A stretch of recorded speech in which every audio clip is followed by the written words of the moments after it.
Honk. The power of the honk compels you. What's going on, everyone? Welcome, Arvanauts. Welcome all to a Tuesday stream, and in fact, to the first Tuesday of September. That is right. The time has come for us to sadly bid summer goodbye. There may be a few more warm days. There may be some more warm days on the horizon. In fact, it's very likely we'll have a few more warm days. So you might still get a couple of, if you were in the area to do this, couple more beach days, a little bit like that. But then we were going to be giving up the bathing suits for the sweaters and giving up the, I'm trying to think of the analogies, the blueberries for apple pie and, baseball for football and all that kind of American football and all that kind of stuff. As we move into the fall, I myself am going to be back to school the day after tomorrow. I'm going to be back teaching again as the semester begins again. But honestly, I can't complain because it has been it's been a busy summer, but the trip was such a great way to cap off what was an awesome summer. Hey, Effect Life, it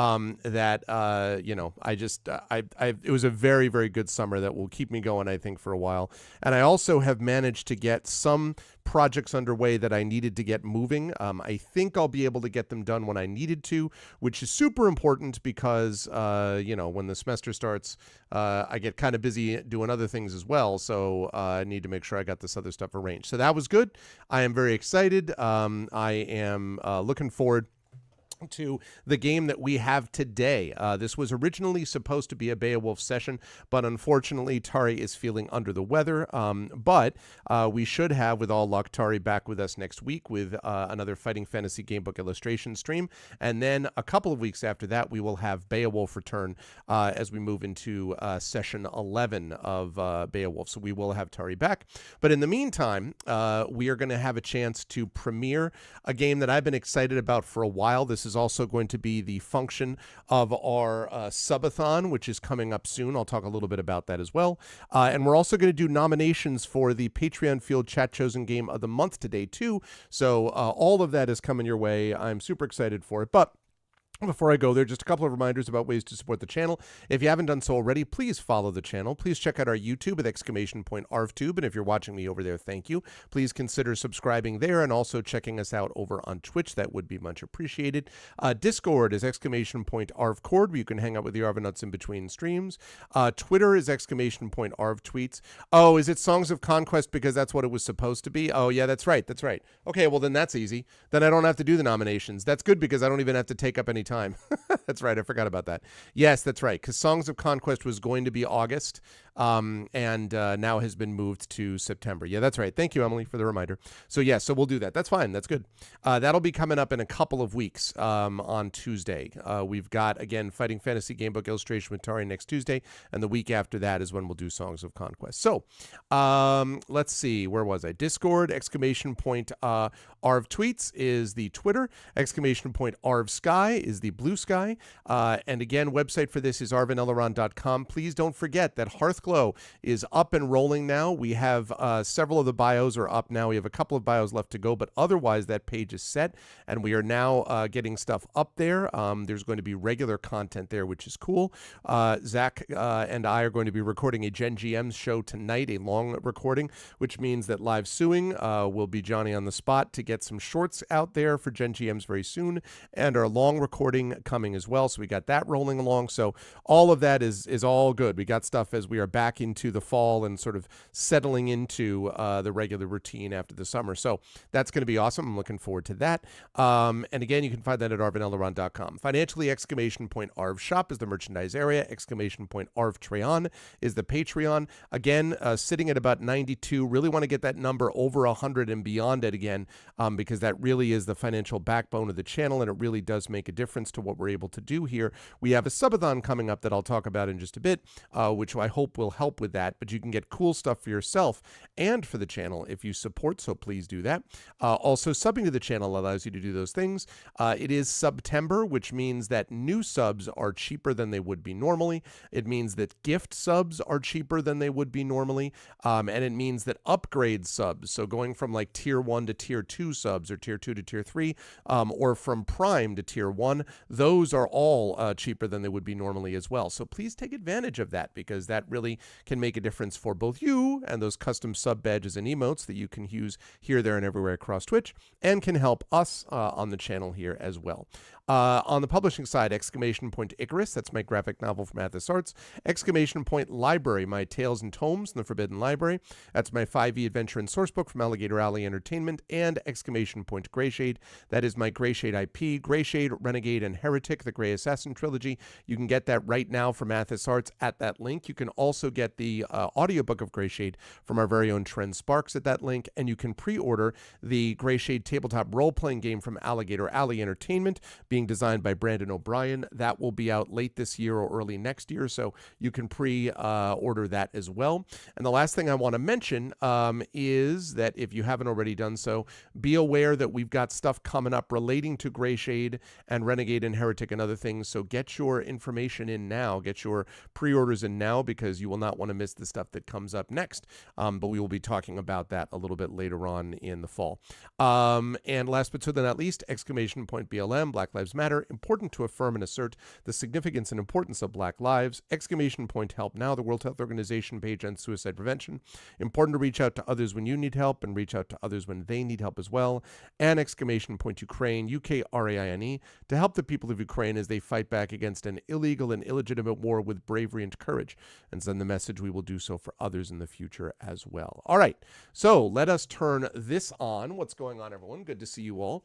I am wearing today one of my shirts that I got from Gen Con this summer, which is "What doesn't kill you gives you XP."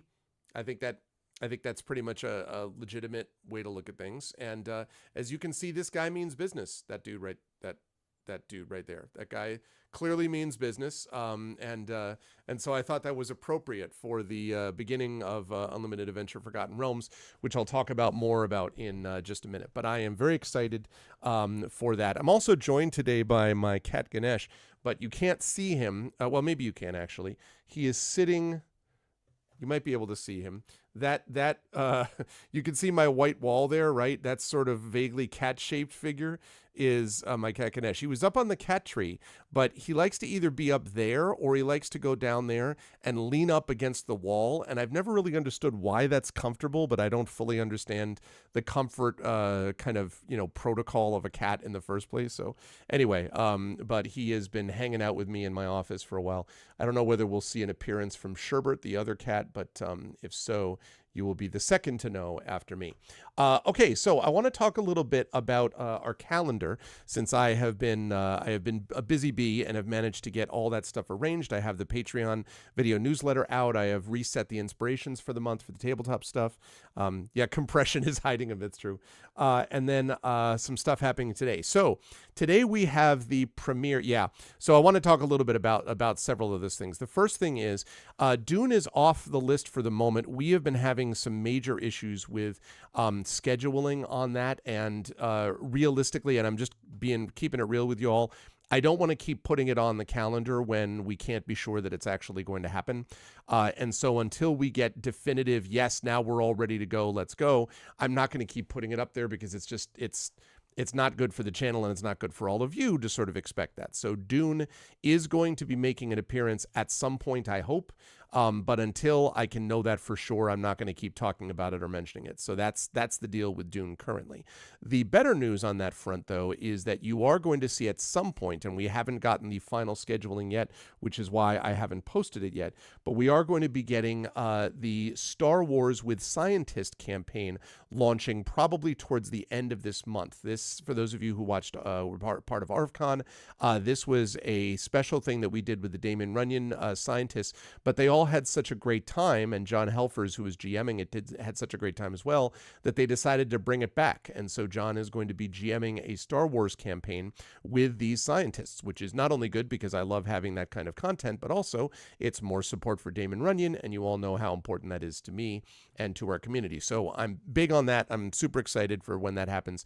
That is going to be releasing, that is going to be happening late this month in all likelihood, or early next month, but that is something I can start talking about because the scheduling is far accelerated, and we are in a good spot now. So very excited for that. It will feature the 3 scientists from Damon Runyon and one more scientist as well, who is not a Damon Runyon researcher, but is a researcher into liver cancer. So we were like, all right, not officially Damon Runyon, but that's close enough. And those of you who watched that session, that was an absolute blast. Like, it was such a good time to watch. It was so funny. That was the one with the union organizing bot, the droid, and stuff like that. It was great. Very appropriate for Labor Day, by the way, that just passed. Happy Labor Day to those of us in the States. Hope everyone enjoyed the benefits that a union has given you. I am a proud member of not one, but 2 unions, actually, and have been union organized for my entire professional life. So always a big fan of unions, and so that was great. Yes, I am going to do that, Triffid, as soon as we have the details on it. I'm holding off because I want to make sure that I know the actual date, but I feel much more optimistic about this than the situation that happened with Dune. Again, Dune at some point, but I just, as I say, I don't want to keep putting it up there when it's not going to be up there. So anyway, so that's the deal with that. Now, as far as the schedule for, does an engineering association qualify? It depends, I guess. If they advocate for the workers in that group, I suppose, is what I would say. But the reality is that when union labor does well, when unions do well, everybody in the country does well. Everybody in a country where unions work, all wages, including people who don't belong to unions, go up when you have unionizing. So it's super, super cool. Now, here's the drill with what's going on this month. We start today with the premiere of Unlimited Adventures. I'm going to talk more about that in just a second, but just that's the thing we're doing. And then at 4 p.m. Eastern, I'll be over on GOGCOM's Twitch channel with Black Geyser, Couriers of Darkness, as I get back into that game.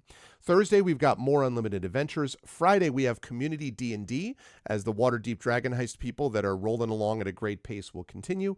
Saturday, the 7th, is Unlimited Adventures again, which is going to be fun. Tuesday, the 10th, we have the Fighting Fantasy Gamebook illustration, followed by Pen and Pixels Black Geyser again.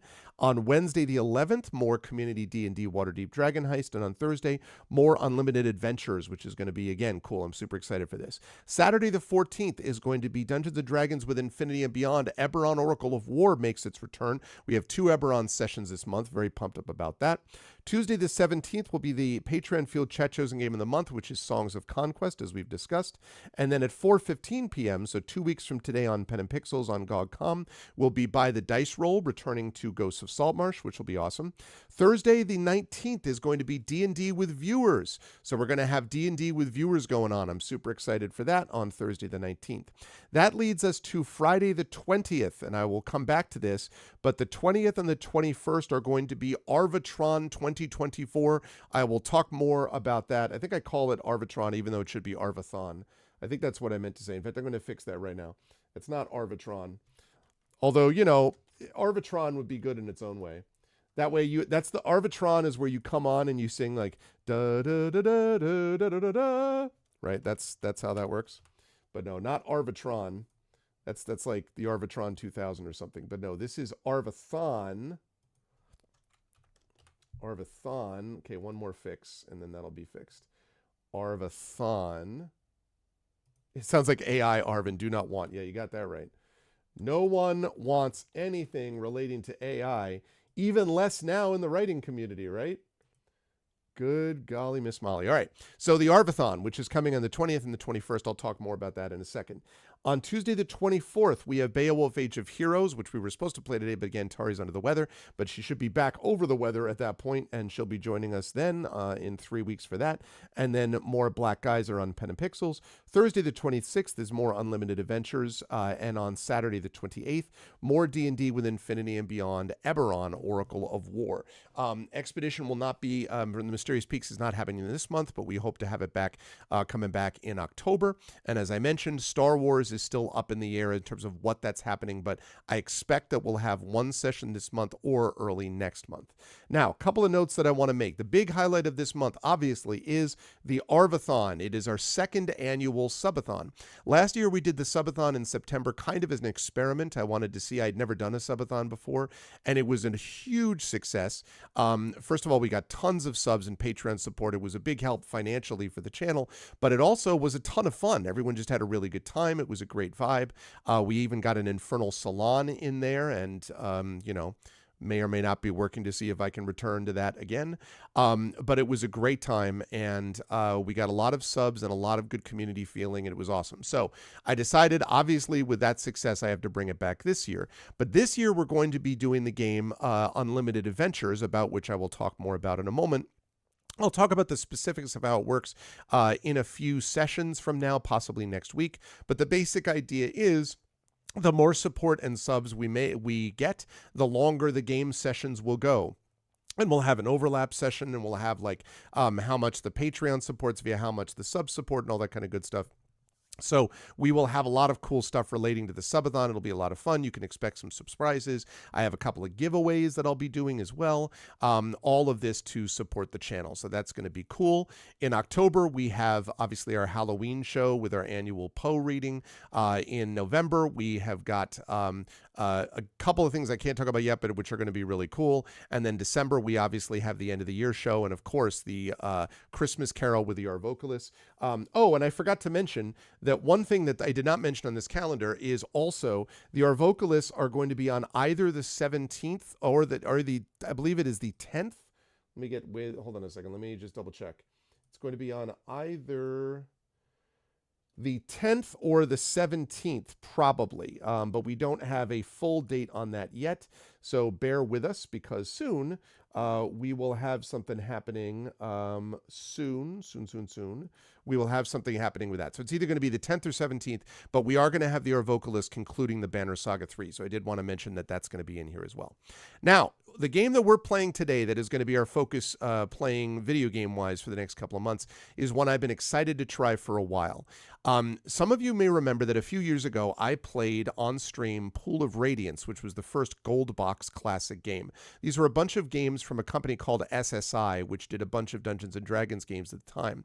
And I played them when I was younger, and I really enjoyed those. I played Pool of Radiance, I played Curse of the Azure Bonds, and so on. They were very retro and very sort of like pixelated graphics and the whole bit, but there was still something compelling and fun about them.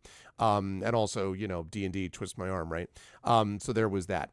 But admittedly, they have not aged well in terms of the UI. I still think they hold up as games in other ways, but in terms of just the interface, it's not great. And there's no auto mapping, and it's just it's kind of a pain in the butt. So enter this product called Gold Box Companion, which is designed to work with all of the Gold Box games and essentially provides some quality of life improvements. Number one, it provides instead of having to rest by resting, getting spells, getting Cure Light Wounds, curing everybody, resting again, that kind of tediousness, it gets rid of all of that, and you can just hit fix, and that means that it will then heal up all of your characters using spell slots appropriately so that you don't have to do it. That's a quality of life improvement. Another quality of life improvement is the fact that you get a character list that sort of pops up above the actual game itself, so you can see the characters that are actually playing, so that's going to be cool. That's going to be me GMing players, probably Triffid, although the 2 months after that, so November, is maybe back to a chat plays along, because that is going to be when I think I have a new game coming that is almost out of Kickstarter. They did the Kickstarter already, but it's almost delivered, which is going to be working with a company that I've done some work with before. You may remember the one that I did last time with chat. The next adventure, which is advanced, and they've made all these improvements, is going to be coming out in the next couple of months. This one is going to be playing D&D with viewers, but in 2 months, it might be one with chat. So we'll have to see how that goes. But this one here is going to be your standard D&D with viewers thing. Yes. So that's the second quality of life improvement, but probably the best quality of life improvement in the Gold Box game is the fact that it has auto mapping, which, oh my God, is that nice in these games, because otherwise, no thanks. So that's the one thing. The other thing is that I'm also playing a mod for this, for Unlimited Adventures, called Curse of the Fire Dragon. Now, Curse of the Fire Dragon, I happened to stumble onto this when I was looking at Goldbox games. Yeah, I know exactly, right, Triffin? Because the Goldbox game stories were not always kind of up to snuff. The Curse of the Red Dragon, the Fire Dragon, what everybody has said is that this basically is an excellent story. Like, it's a good story. It's a very solid game. There's a lot to recommend it, especially if you use the preset party. And so we're going to do that, improved graphics and things like that. Now, this is still like 2001-ish that the module came out, I want to say. But I am excited for it. And I'm also excited that as a retro game, it may be something that also gets us more attention in that D&D score. So I am excited for this, and I hope you folks are as well. So with no further ado, let's head over there. Now, at first you're going to notice nothing at all, because this seems like there's nothing going on here, but that's about to change. So I'm going to start this. Let me see if I have that. Okay, good. And then I also have Unlimited Adventures up. So I'm going to start the game. Now, volume, headphone users, be careful, because the volume is going to be a little overboard at first. Just bear with me and I'll fix it. But it's going to be a little overboard to begin with. So here we go. Get ready for these high intensity graphics, high intensity qualities, okay? Here we go.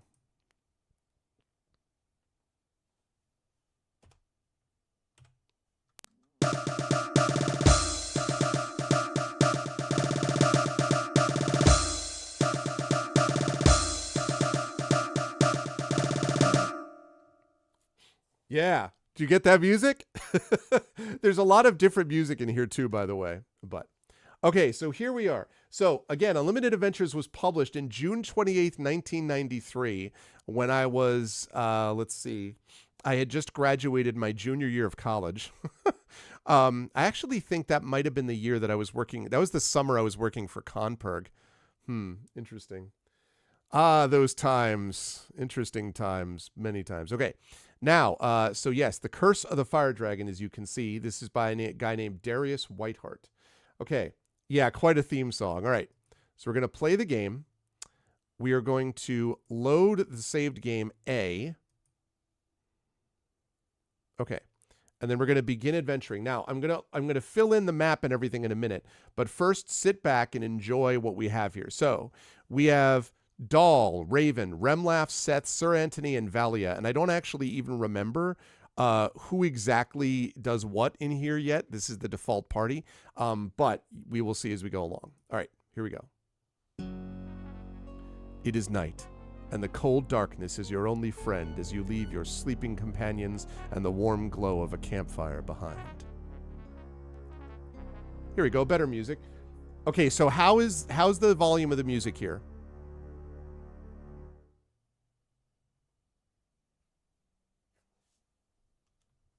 Oh, well, that ended faster than I thought. Sorry. Flanked by the dense forest walls, you travel along this familiar path into the night, with only the pale moon overhead to light your way.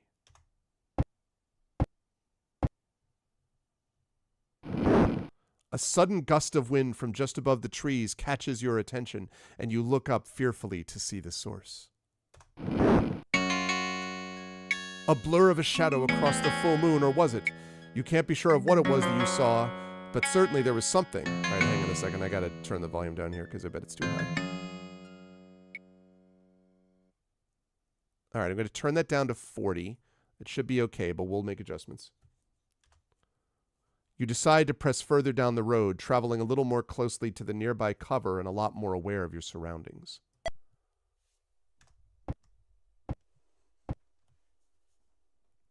You emerge from the forest road at the edge of a large village, only to watch frozen in horror as a fiery beast descends upon it. Okay, how's the volume?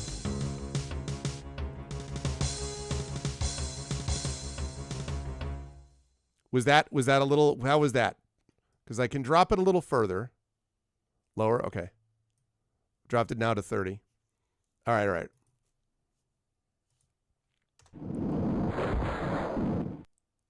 Creeping closer and closer, the fire sears your tender flesh and mixes that awful odor with that of burning wood. The flames seem to part directly in front of you, allowing you to see the wasted city. Tongues of fire lick at your arms and legs, yet you remain motionless in a state of shock as bodies emerge from their houses, charred and twisted. And that escalated quickly. Your eyes fix on the very center of the flames ahead, and there, with the fiery heart, within the fiery heart, you can make out two figures, one being the dragon, and the other, a young woman hovering mysteriously above the fierce dragon's gaping jaws as she is slowly drawn in by its long forked tongue. No, not the young woman that I've never met before. Paralyzed with terror, you were only able to watch helplessly as the woman disappears inside the creature's fiery mouth.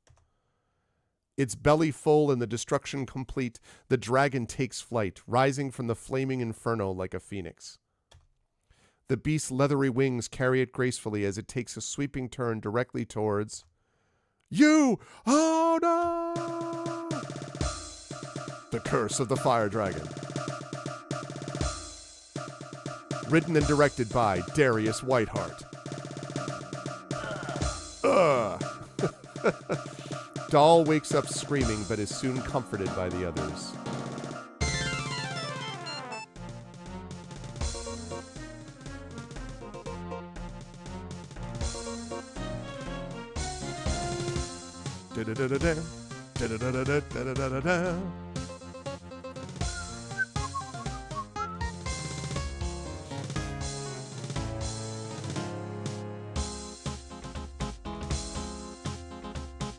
Getting into this theme here. Okay.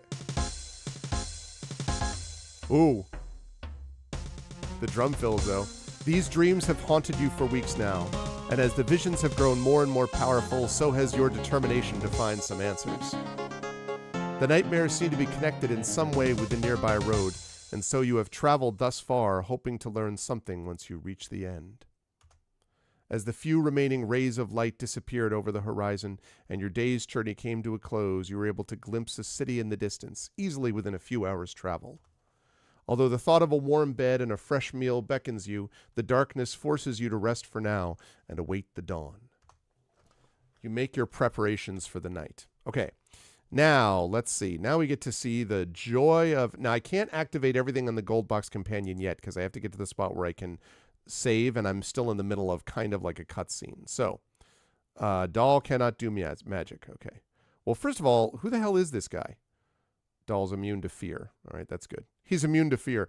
He's clearly not immune to... Okay, let's see what we got. All right. Maul is a neutral evil fighter.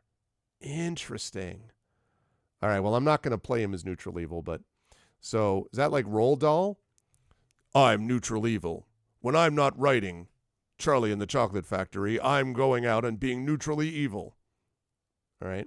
He's got a two-handed sword. He's got scale armor. He's got some baller stats, though. 21 strength, 13 int, 11 whiz, 15 dex, 17 con, and 12 charisma. He's got a 5 AC, probably because he uses a two-handed sword. 1d10 plus 9, though. That is no joke right there. Okay. What about Raven? Raven is chaotic evil. What is this party? She's 122 years old. Well, chaotic evil elf. She's a magic user and thief, level 4 and 5. Strength 16 and 18, whiz 14, dex 18, con 15, charisma 17. She's got a short sword. She have any spells? Yeah, she has charm person, magic missile, and sleep, invisibility, and knock. All right. Okay. It's an evil game. No, it's not, because Remloff is chaotic good. So basically what this is yeah, exactly. What this is basically Remloff and Raven, right? I can already see it. Like, they're a couple, and like, you know, oil and water and all that. But at the same time, there's also the whole opposites attract thing. And, you know, like there's that. So I feel like that's the kind of canon story I'm going with.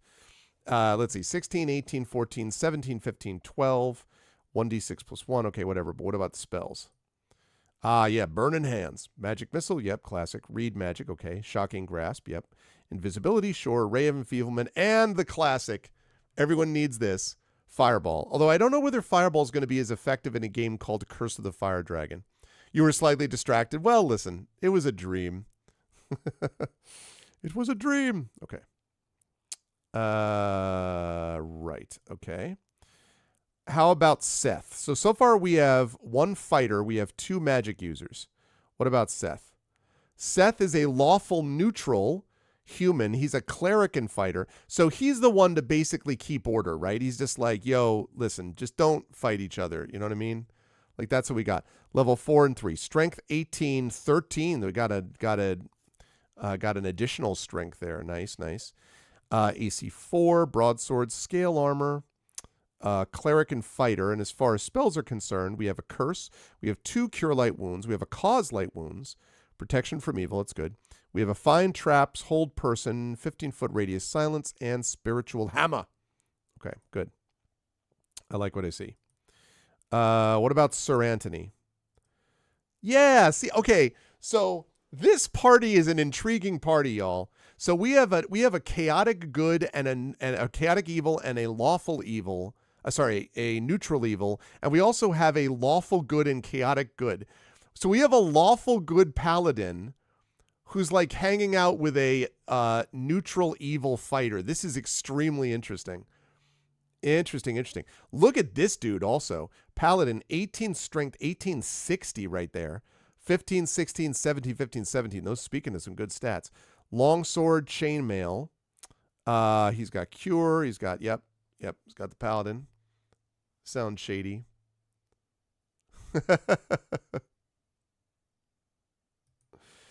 Okay, and then Valia. I mean, it was just a dream, right? So I'm sure it didn't actually happen.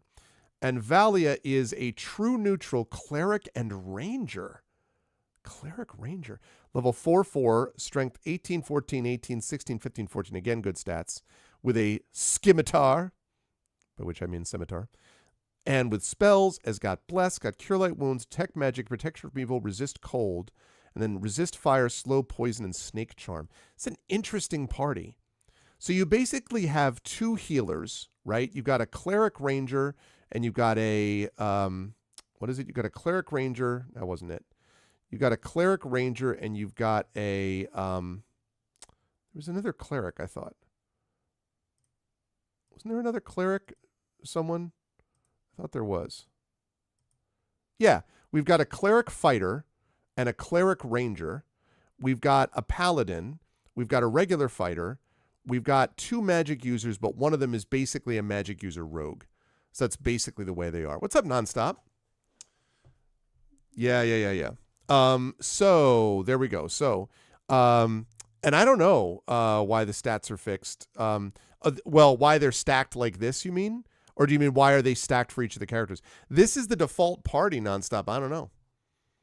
So yeah, and the alignment like balance is interesting. So, that is going to be interesting. All right. Regardless of that, though, if we save here, it doesn't lead us anywhere. So we're just going to rest, and we're going to rest for 8 hours. The classic. All right. It's 8:12 in the morning. Let's roll. As the dawn breaks, you rise from your slumber and resume the journey, eager to reach the nearby village, but somewhat cautious from the still vivid dreams. After a few hours, you reach the edge of the city, which appears hauntingly similar to the hellish vision of last night. Uh-oh. Walking through the edges of the city, you pass by several townspeople. Some glance at you with sagging eyes, while others pay no attention, continuing about their meager lives with heads bowed and shoulders slumped. Hey, you have no idea if their lives are meager. Maybe they have a great life. They just walk around with their heads bowed because that's what they do. A middle-aged woman sits in a pile of filth along the streets, rocking back and forth and crying over something she holds in her hands.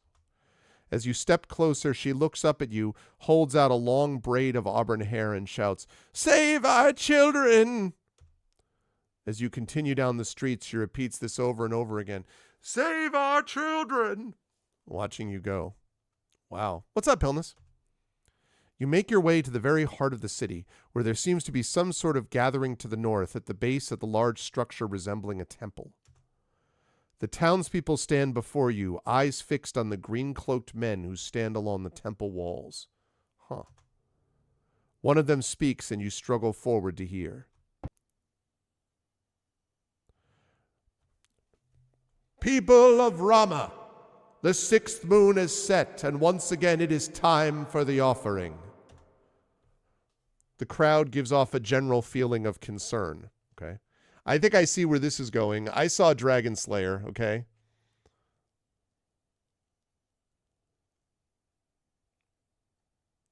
Ooh, that sounds cool if it's coming from Harebrained Schemes, but post-cyberpunk survival horror does not does not hit all the buttons for me, I'm afraid.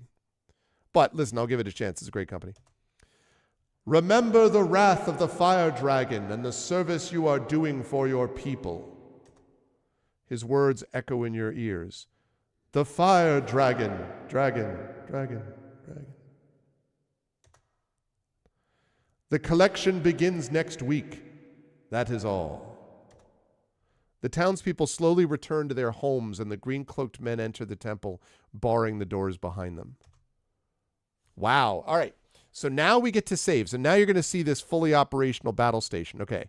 So we're going to save this, and we're going to save it under game A. No, we're not. Now, if this works well, let's see. I do this, and I go search. All right. Now what you're going to see is boom and boom. Okay. You can now see the characters, and you can see a bunch of things about them. If I don't hover over it, you can see that we have Dahl, who's immune to fear. You can see Raven, who has 90% sleep charm resist. Remloff, and also check out the freaking Gandalf on that guy with Remloff. Seth, who looks like a barbarian with red hair, this thing, stuff, business, old reality. Sir Anthony, who is protected from evil, and Valia, 30% sleep charm resist, ranger bonus damage. But if you hover over it, it also shows you the map, which you can get rid of or put back. You can explore the map. Oh, okay. I didn't mean to do that. That was a mistake. Unexplore map. So basically this shows you the entire map, but it also will show you, like, you can, as you go, it will actually auto map for you. And camp fix, so this basically just allows you to heal your players on the spot. Store spells, you have an editor, you can save the map, you have a backup save, and so on. So let me take a look at settings. Let's see, I don't want us to...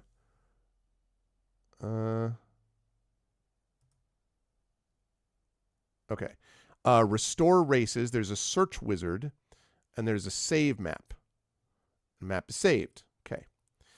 So the benefit of this gold box companion thing here is the fact that it allows me to now use this, as I will show you, to walk around.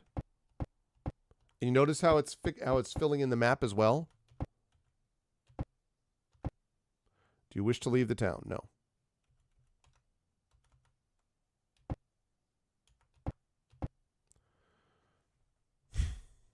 So there we go. And then we just start exploring, basically. Do you wish to leave the town? No, I don't. Do you wish to leave the town? No, but I'm getting a sensation of where the actual town's exits are.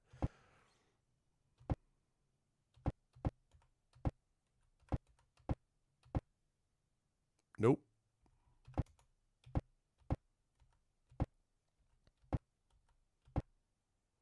Just leave the town? No.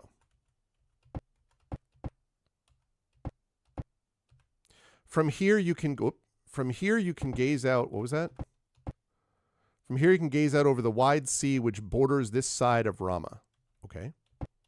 Cool. I'm going to come back to these doors, but I'm just getting a sense of this map. All right. Again, the wide sea.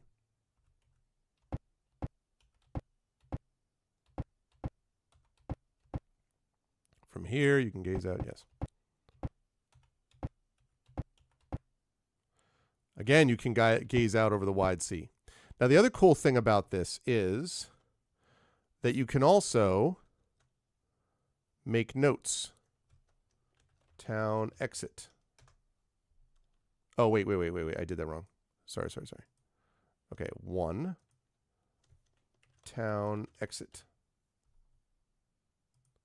So now if I hover over it, you see it says town exit.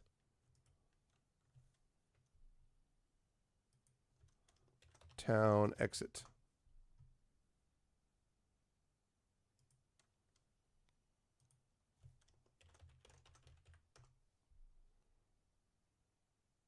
Town exit. It's just so much more useful to have something like this than the way the system used to be, where it just wouldn't. You just were kind of out of luck. Okay. Alrighty. Right. So here we go. Do you wish to leave the town? No, but I do wish to put a map note, which means, okay, town exit.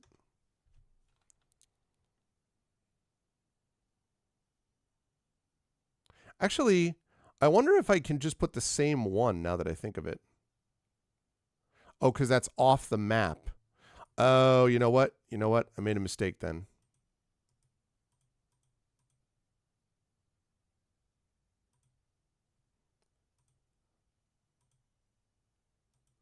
There are notes and events. Interesting. All right. So I'm not going to do that yet, but it means that I probably should delete this. Wonder if I can delete it.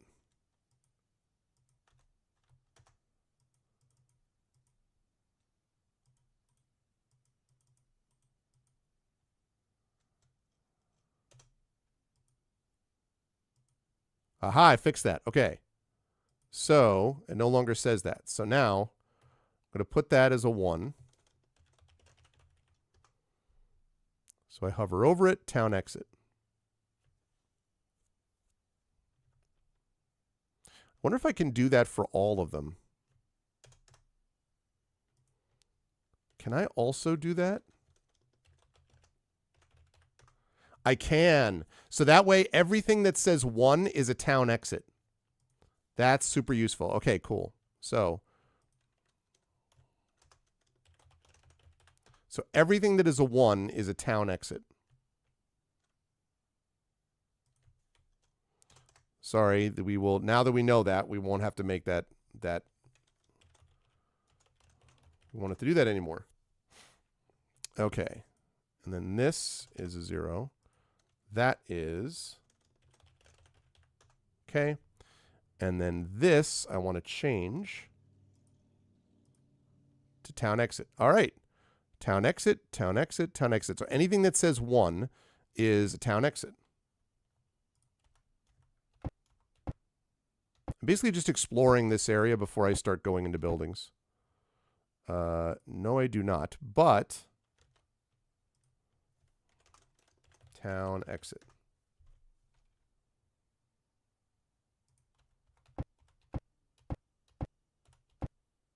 Okay, we got a building there. So this town has got a sacrifice to dragons, and we got to stop that. Okay, like we obviously cannot be sacrificing people, especially non-pixelated bikini-clad women. Apparently, that's the thing that apparently matters the most about saving in the town, based on dream theory. But so many exits. Where are the entrances?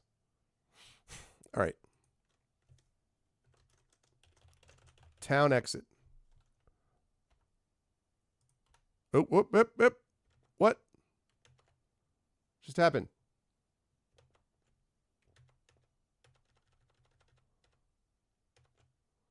Okay.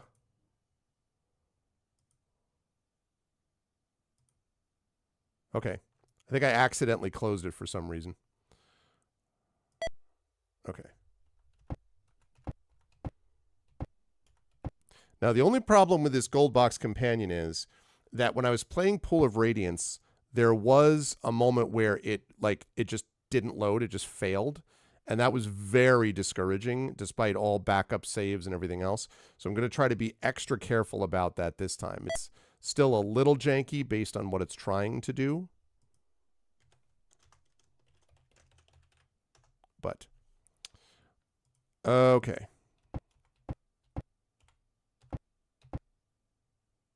A lot of exits to this town. But I think that's all of them now. Okay. All right. So now what we're going to do is we're going to go here. We're going to encamp. We're going to save. We're going to save in game A. I do not want to exit play, though. Okay. Yeah, exactly. It's a Pixelini-ish thing. Okay. All right. Let's see. Well, I mean, I want to figure out what's going on with this temple, so let's figure out what's going on with the temple. Do you wish to ascend the temple steps to the main entrance? Yes. You travel far up to the temple's main doors. The temple's massive doors have been heavily barred to prevent entrance. Your eyes fix upon a dragon statue which looms menacingly above you. Hello? Unable to enter, you return to the base of the temple.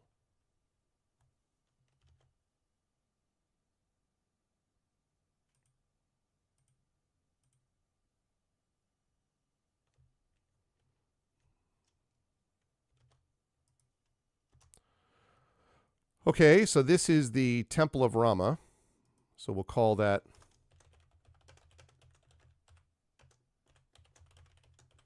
right now it's locked. I missed a Princess Bride. What happened? Someone said tiny bikini. I missed your print. What? When did I miss the Princess Bride pun? Oh, there's a shortage in this world of bikini-clad ladies. Should be ashamed to lose this one. Yes, yes, yes. There's a shortage in this world of perfect breasts. Would be ashamed to lose that one. That is a great line. Okay. Oh, I see. All right. Search. Okay. So now what I want to do is I want to back up. I want to save the map. Okay.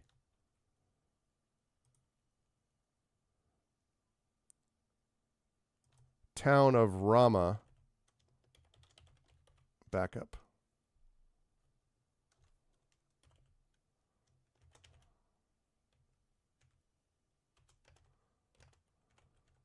Four. Okay, back up. It's back up. All right, good. Okay.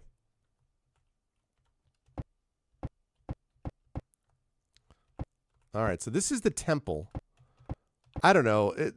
I mean, this has got to be one of those deals where the temple, like, initiates. The temple, like, knows the drill. Like, they have some deal with the dragon, right? So it's not just an offering. It's the fact that they're like, oh, yeah. You know, we'll get power from you if you do this, that, and the other, right? I mean, that's how this rolls. Okay, so there's the temple. All right, time to start banging down some doors and finding out what the hell's going on with these people. Let's start with... Quite probably. High arched ceilings and stained glass windows catch your attention as you step inside the chapel. The priest stands before you and says, "Welcome, my friends, to the Chapel of Vigilance." Do you ask for healing, equipment, training, or info? How about info? The Chapel of Vigilance is a place of rest and sanctuary in these dark times ruled by that terrible fire dragon. If you can help support this holy beacon, it would be much appreciated. Many warriors come to the chapel to pray overnight, seeking favor from the gods. You might want to return here from time to time if you are in need of assistance. Do you ask for blah, blah, blah? Okay, all right, I already know about that. Yeah. Okay. All right. That's good to know. I don't need it yet, but thanks. So that's the Temple of Vigilance. I'm going to name that 3.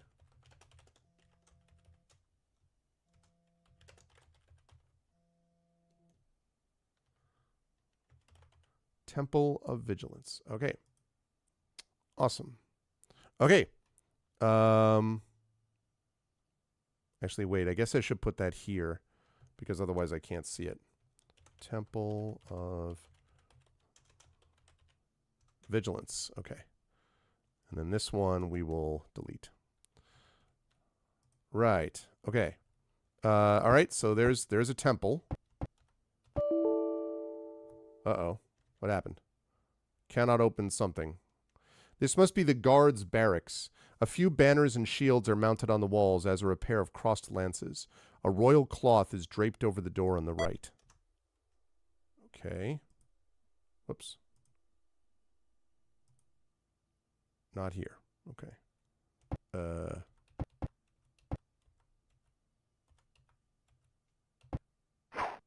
Whoa!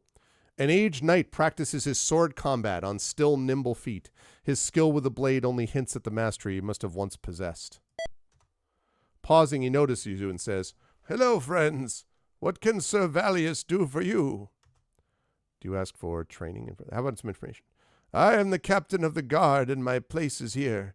I wish you all the best, my friends. While you're here, I would be happy to train your fighters for only 20 platinum." I don't think they can be trained right now.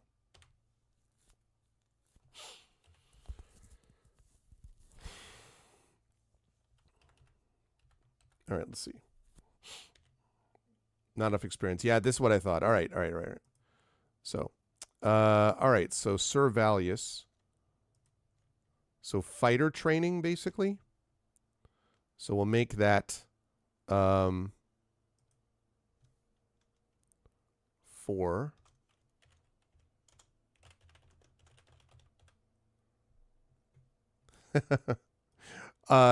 Yeah, the question is how much. I don't know yet how much like talking there is versus other things.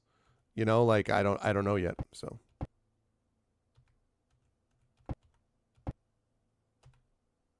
it's blocked. All right. I don't want to open that yet. Also blocked. Also blocked. What? No, I don't make camp. Also blocked. All right, so these are all locked. All right, well, so we are going to save it. Save. A. No. Exit. All right. Bash. Oh, the guard does not appreciate you forcing your way into his room. Sorry. I'll just try here. Hi.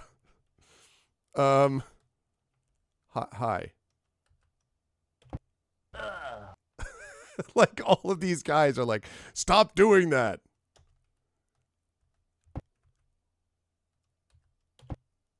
Oh, what's wrong with you?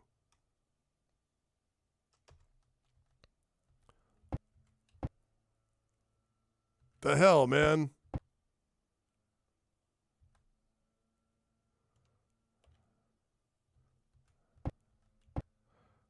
All right, so these are just like, so these are guard quarters. Huh.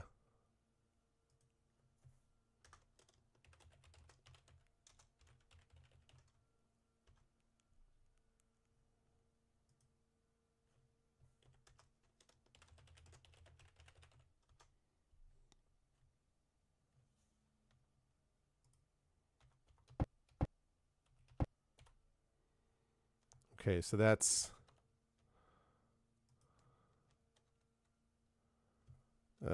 5 guard quarters, and that's 5 guard quarters. Okay.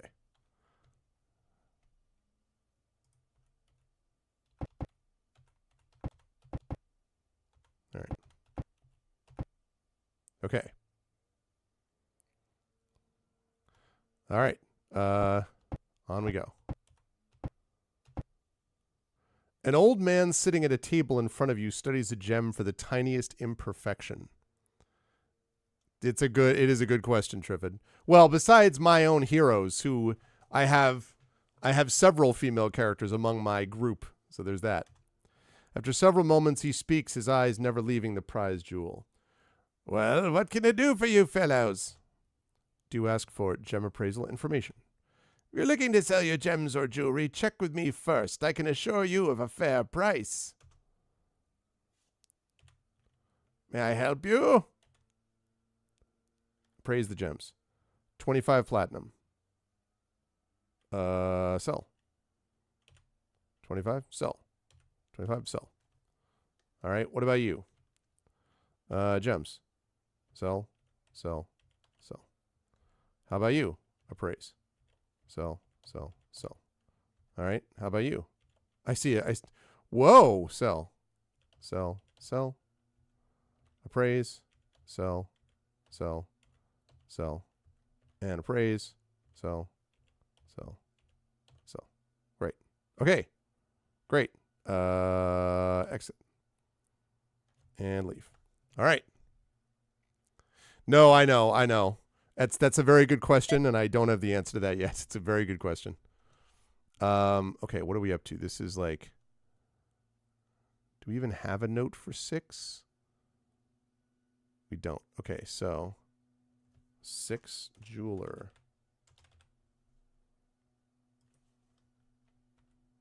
All right. A dark and mysterious woman answers the door, studying you carefully with her eyes. See, Triffid, look. You ask, and it will be received. A dark and mysterious woman. I wonder if this is the same pixelinied woman that we saw in the dream. Okay. She speaks in a low and raspy voice. What can Catherine do for you? Do you ask for information? For a small fee, I will consult the spirit world and tell your fortune. All things will be made known to you. Okay, your fortune. 20 platinum. Yeah, I got it. Doll puts the coins on the table as the medium gazes into her crystal ball. It is very cloudy. I see a heroic quest in your future, filled with great danger and many treasures. What's this? An old man is waiting patiently for you in the northwest corner of town. Go to him. Ooh, all right. Wow. Okay, so northwest corner of town. All right, thanks. So basically this is, if I'm stuck, this is where I go, right?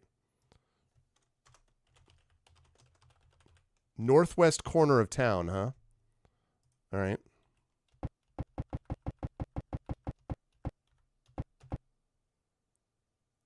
An old man reads peacefully in a chair by a window.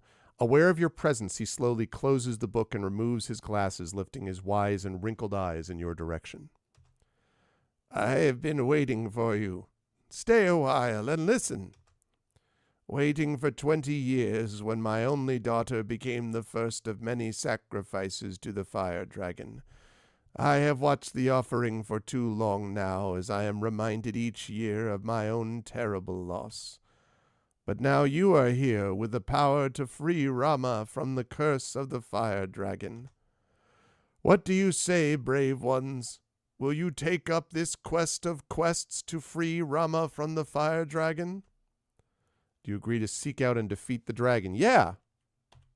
You are truly the heroes I have foreseen. Do not be overly zealous, though, my friends, for the fire dragon possesses unimaginable power. In fact, he cannot be destroyed by mere weapons alone. But there is a way. The power of the elements, earth, air, fire, and water, is older and stronger than the dragon. You must collect these elements and combine them, creating a force capable of destroying the beast. Interesting. So we have to find 4 elements, earth, air, fire, and water. Your task will not be easy. You must travel to the 4 corners of the land in search of the purest forms of each element. Okay. Take this magical jar and fill it with one of the elements. Then bring it to me before you travel any further, so that I may empty the jar and begin to prepare its contents. All right. When all the elements are assembled, I shall forge them into the weapon you need to defeat the fire dragon. Okay. Also, take this pair of glasses.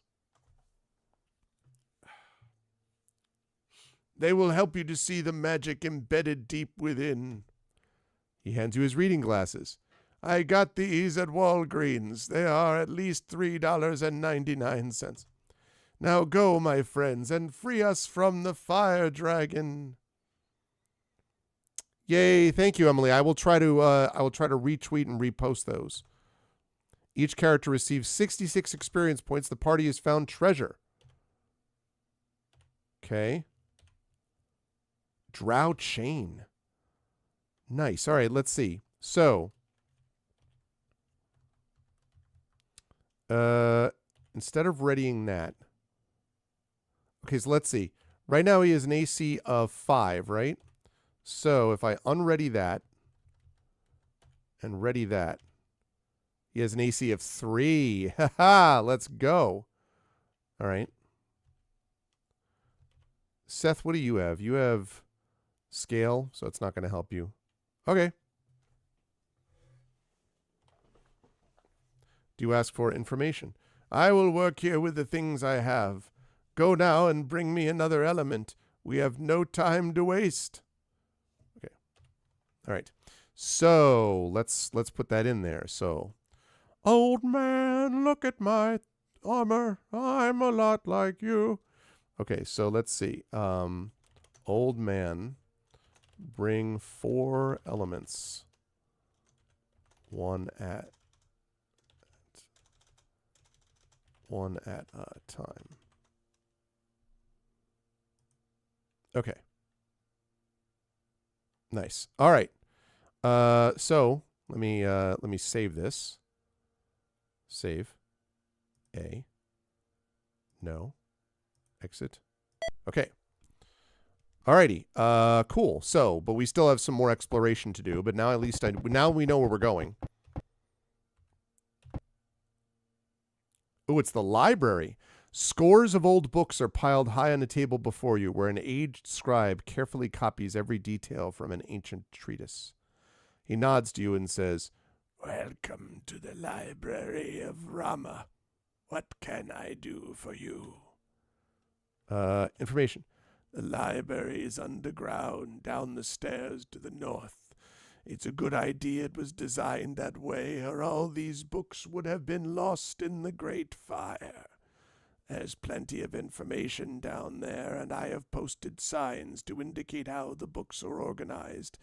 But a small fee of only 5 platinum. Platinum, when you first start, 5 platinum is like a fortune beyond any fortune. Is necessary to keep the library in order. Okay.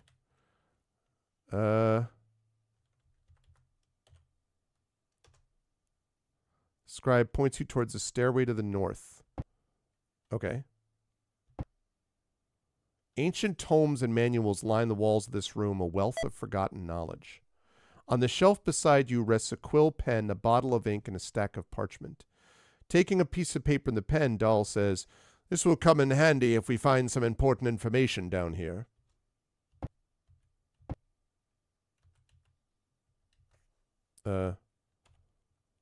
Books contain legal documents and historical information about the town of Rama. Do you want to search the shelves? Yeah. You find several books of interest. Ooh, lore. It's lore, chat. Let's go. The founding of Rama. And so on this, the 8th day of the 2nd moon, in the year 1136, this town is founded by Lord Camden IV, and shall be known from this day forward as the town of Rama. Skipping a few pages, you see later that Lord Camden had 3 sons, 2 of which died as children. He was succeeded by his 3rd son, Lord Palis the Weak. I'll bet that dude had a great, rule, who passed away at the age of 41 after ruling only 12 years. Palis had only 1 son, Lord Avaris, who was given his title in the year 1182 when he was only 17.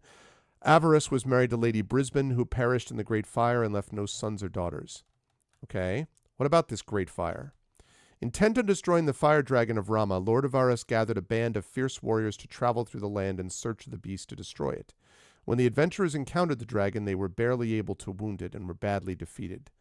Enraged, the fire dragon retaliated by decimating the town with its fiery breath, destroying most of the shops and houses and killing nearly 2/3 of the citizens.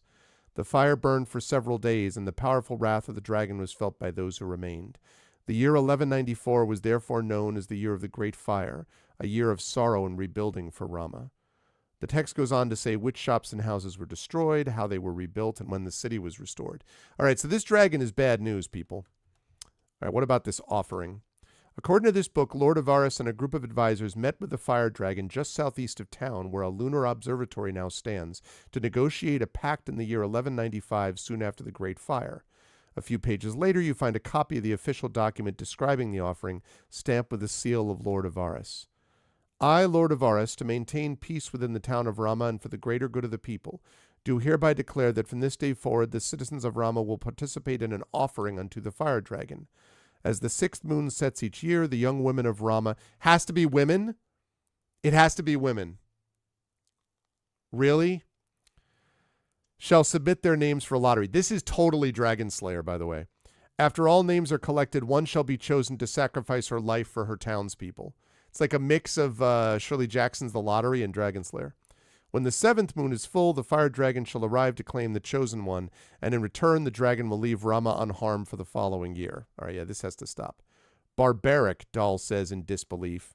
That's right. See, Dahl's neutral evil, but Dahl's like, yo, that's not. All right, completed in the year 1196, the Dragon Temple was constructed in the center of town by order of Lord Avaris as a reminder of the Great Fire and a memory of those who died. It is the sanctuary for an order of monks known as the Keepers of the Temple who oversee the offering. Some of the keepers were former advisors of Lord Avaris, but others journeyed to Rama from a distant land.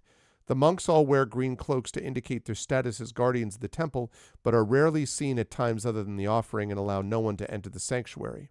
It's commonly believed that their leader serves as ambassador to the fire dragon. These people are sketchy. Yeah, exactly, Triffid. I was wondering about that myself. The annual census. This text includes town records of births, deaths, marriages, and wills for the citizens of Rama since the town was founded. Flipping through this book, you note that an unusual amount of deaths are recorded in the year 1194 due to the Great Fire. Also, for each of the last 21 years, one young woman's name has been marked as deceased offering.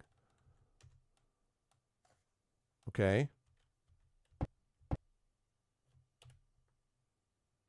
These books contain, the shelves contain books about the lands surrounding Rama. You find several books of interest. All right, Traveler's Guide to Rama. This is awesome. This is great. There's an old wrinkled map stuffed just inside this book's cover, which Dahl unfolds for reference. Ooh, that's the map. With its natural boundaries, Rama is fairly isolated from the rest of the world. The Great Westland Mountains cover the western area. The north and south are blocked with dense forests, and Camden Bay fills the northeast. To the south of Rama lies Ilion Point, a single mountain, and Palace's Peak lies to the west. 2 rivers flow through Rama from the westlands, and a small mountain range stands to the far north. Yeah, but I'm going to be playing it a bunch over the next couple of months, Triffid, so he will definitely see it on an evening for sure. Cutting through the thick forest is the path all travelers take to Rama, Avaris Way, which was built in 1195. Avaris? A large icy mountain stands in the center of Camden Bay and is known only as the Frozen Island. Oh, yeah, for the map. Yeah, for sure. Inhabitants of the land. Many creatures can be found in the land of Rama. The forests are home to several types of giant insects, including hornets, centipedes, and spiders. Okay. Wild boars. Wild boars! Never lose it! Wild boars! Wild boars! That's a Duran Duran joke, chat. And scavenging wolves are also dangerous to travelers who pass through the forests. To the south, one might encounter an occasional griffin, and to the west there are reports of Aarakocra. There are rumors of other creatures in Rama, most notably the accounts of giants to the northwest, but none of these stories have been verified. All right, let's find out about the fire dragon. The fire dragon, as it is known, is actually a great red worm, an ancient dragon. Oh, Jesus. Ancient dragons are bad news, y'all. Of extraordinary power. It has been named the fire dragon because of the Great Fire 1194, in which the beast destroyed most of the town. Yeah. A futile attack on the dragon in the year 1194 suggests the creature has grown too powerful to be wounded by any known weapons and is impossible to destroy. The location of the dragon's lair is unknown, but the creature appears each year for the offering. True king under the mountain. Okay.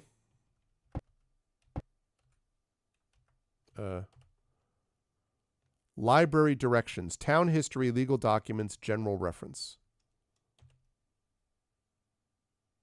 Manuscripts in Arcania, the land of Rama. Okay. Lunar general reference manuscripts in Arcania. All right. Yes, we searched the shelves. Searching these shelves proves very difficult and time-consuming, yielding few results. Many of these books deal with theories of magic and fantastic artifacts rather than anything that would be useful. Additional searches may be necessary to find helpful information. You search through the shelves but find nothing of value. Let me try one more time. All right. So what about over here? General knowledge books. You find the following books, all right? Modern Arms and Armor. Information regarding weapons and armor of the current age. You flip through it looking for unfamiliar topics. This body garment, a tunic, is slipped over the head, may be styled with or without sleeves. It may be girded at the waist and can be knee or ankle length. It is a common garment worn in daily life. Brigandine armor is composed of small metal plates riveted to an undercoat of soft leather, thick cloth, or coarse canvas. A further overcoat of cloth is applied to the exterior of the suit, making the armor less conspicuous from a distance. It is a light armor and is quieter than plate, banded, or chainmail. It's also fairly easy to make, so it's quite common throughout the land. The glaive is the most awesome weapon of all time. First found in the 1980s movie classic Krull. No.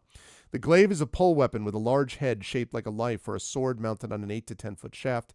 It effectively takes a normal sword and gives it a great reach. Okay. What about Secrets of a Baker? This surprisingly thick book deals with baking breads, cakes, and pastries and includes very specific details regarding ingredients and baking time. Dahl begins to copy this down but is stopped by another member of the party. What? You talking about? Why would you stop it? Of course we want Secrets of a Baker. You out of your mind? Musician's Guide to Performance. This manual has extensive lists of musical instruments, many of which you've never heard of, and sections on each family of instrument describing how to properly play it, its range, and even literature suitable for each level of musician. There's a later section dealing with performance in a concert setting and how to overcome stage fright. While this is all very interesting, it's terribly irrelevant to your present situation. Guide to Jewelry Appraisal describing how to determine gemstone. Yeah, exactly, Echo, exactly. Curse of the Cinnamon Bun. Virtue by cut, color, and size. Also includes general estimates for various types of stones based on rarity and quality. Okay, the only thing I want to check is... Okay, good. I was worried that it was going to be something where you have to check each shelf, but you don't. All right. Well, that was actually really useful.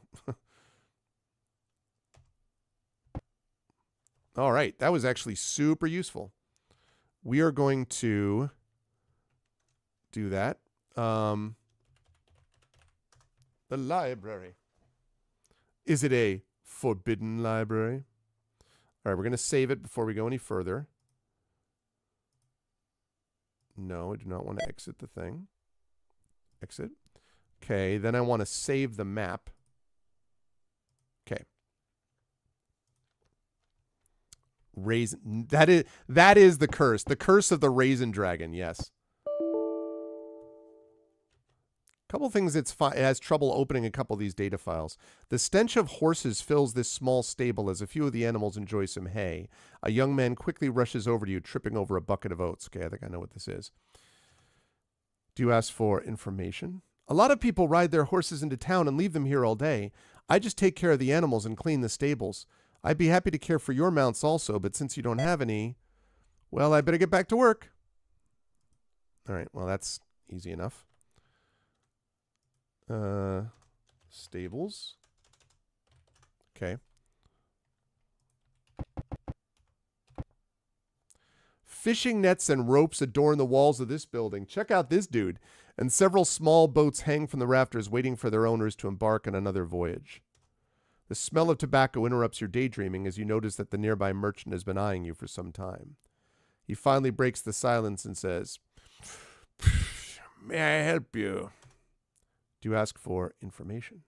For a modest fee, boat owners are permitted to keep their vessels here until they wish to use them again, at which time they are given access to the dock before you. Okay, I'm not going to ask for dock access right now, but that's helpful. That's a guy who likes bright, bold colors. You can save over your saves. And I think the old games go from like A to M or something like that. So it's a little bit like Final Fantasy VII where you have like, I don't know, 10 save slots and you can save over them as well. So it's probably doable. Let's see. Although you make a good point though. I am going to want to save this in another backup slot as well. Okay, so this is, Docks.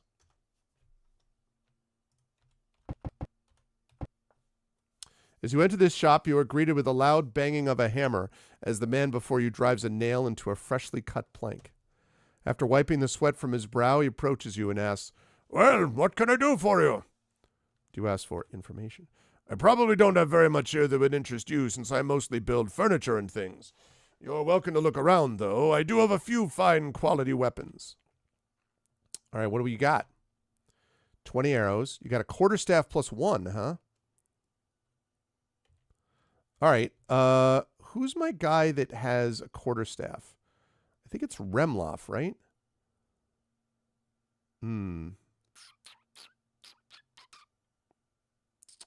Interesting. Okay, Remloff, what do you have? You have got a short sword. You got a light crossbow. Oh, so we need bolts for you. Magic user thief. All right. Is it Sir Anthony is my... No. Who's my ranger? There it is. You have a sling? The hell do you have a sling? All right, well, if you have a sling, you're going to need, like...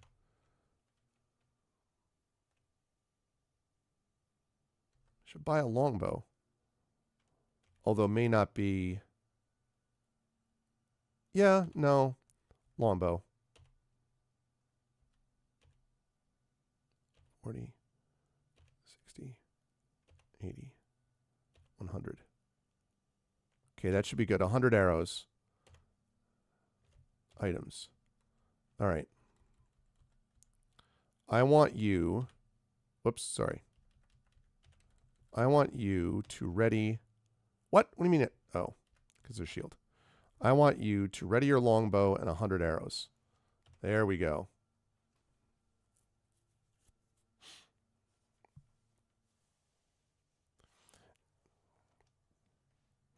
Yeah, so what I should explain this, by the way. No means that the item is not readied. So you have to ready this item if you want to use it in combat. So he has a sling, but it is not readied now because instead we have a longbow. And actually, now that I think of it, the sling may not actually, they may not have used ammo in these games for the sling, which means that it's just, we don't need, rocks or stones or anything like that. So you just have the bow, which as you can see is readied, and the arrows, which are readied. We have a belt, a robe, and leather armor. We don't have the shield readied because if we did, we couldn't use the bow. So that's the way that works. Okay.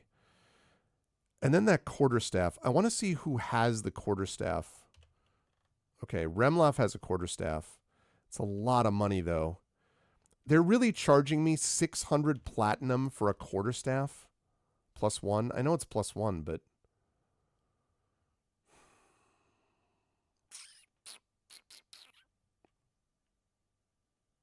I don't think that's worth it. Okay, let's see. So it's kind of a blacksmith, or I guess I'll call it a furniture store.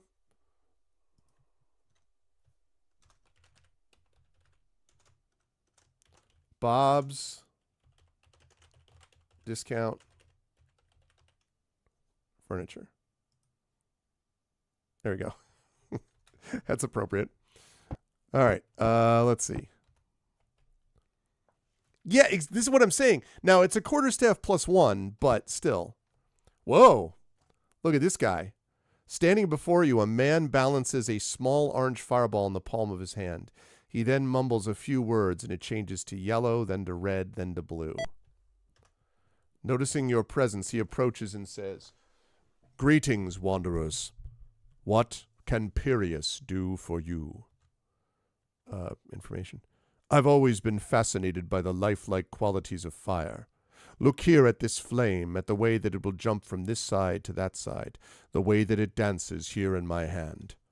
That is why I chose to become a fire elementalist and to teach others of the art. I have recently been working with someone from the village who has shown remarkable promise. You must return sometime when she is here." What do you got? Ooh, now we're talking. Okay. So now we're cooking with gas. We got a potion of speed. We have a Ring of Protection +1. All right, if I pool the money, that's enough. I'm going to buy that. He has more than one, huh? All right, now, if we view this here, items. Okay, so just to check this. So he has an AC of 7, right? Now he's got an AC of 6. Especially in this edition, because this is 2nd edition, Magic users are super squishy, so you really do need to kind of have them. So I'm glad that we didn't spend 600 on a quarterstaff +1, because a Ring of Protection is a lot more important.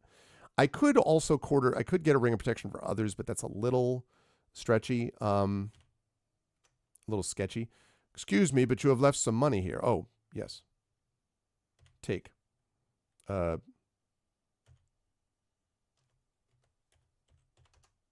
we go. Right. Okay, so now what I need to look at is, okay, there's no gems or jewelry to appraise. What about training? I bet I don't have the experience, but I'm going to check it just to make sure. Yeah, not enough experience because we just got started, so that's fine. Okay, so his name is Pirius, right? Watch the flame. I just think anything involving Curse of the Fire Dragon, when you find a fire elemental, like a fire elementalist, it makes me a little nervous. You know what I mean? Just a little, might be a slightly sketchy. A personal guard informs you that Lord Avarice is not home at the moment. Ah, so that means that this is Lord Avarice. I'm sure it's how they pronounce it, Avarice. Avarice. Okay. Awesome. Great.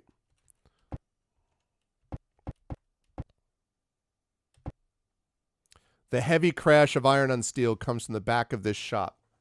All right, let's get the sound.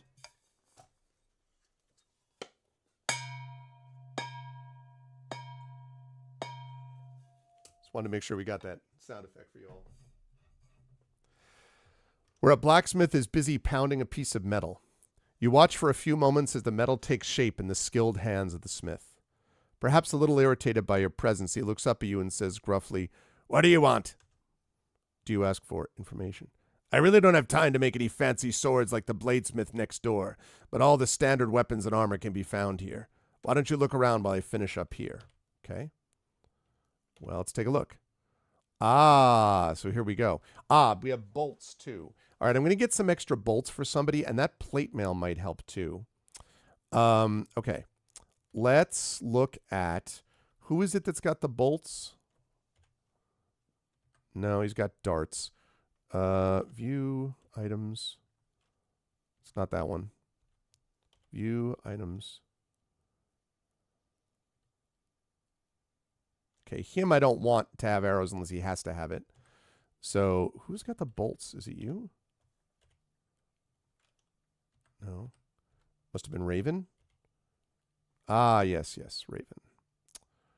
Okay, so it's unready you. It's wrong class.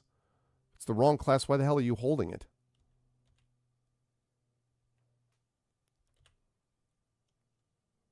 Why are you using a light crossbow if you can't use a light crossbow? Another thing I should check too is if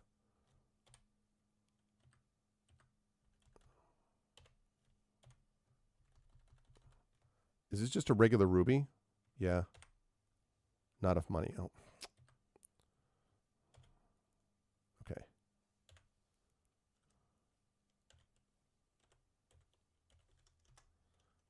Okay. Items. ID.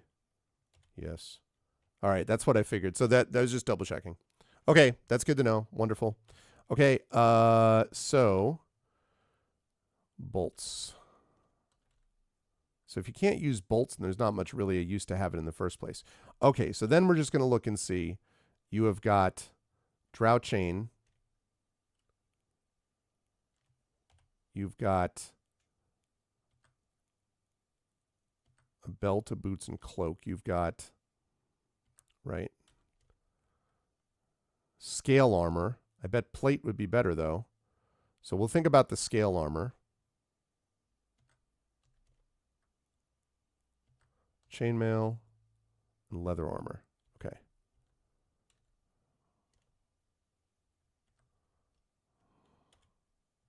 Take. Select. Oops. All right. And then I'm going to buy. Now, this is retro. What's up, Craigery? Yes, it is. Yes, it is. All right. Buy some plate mail. I'm overloaded. Why am I overloaded? I am? Oh. Yes, I suppose I am. Possibly because...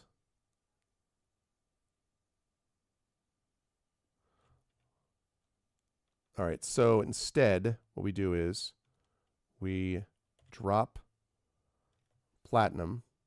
We're going to drop 1,300. Okay.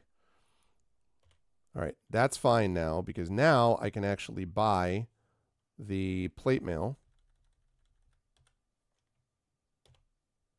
Seth buys a plate mail. Okay. View. How are you, Craigery? Items. Okay, we're going to... So he's got a armor class of 4 right now. He's going to unready this. He's going to ready this. Now he's got an armor class of 1. That's what I'm talking about. Okay, and then...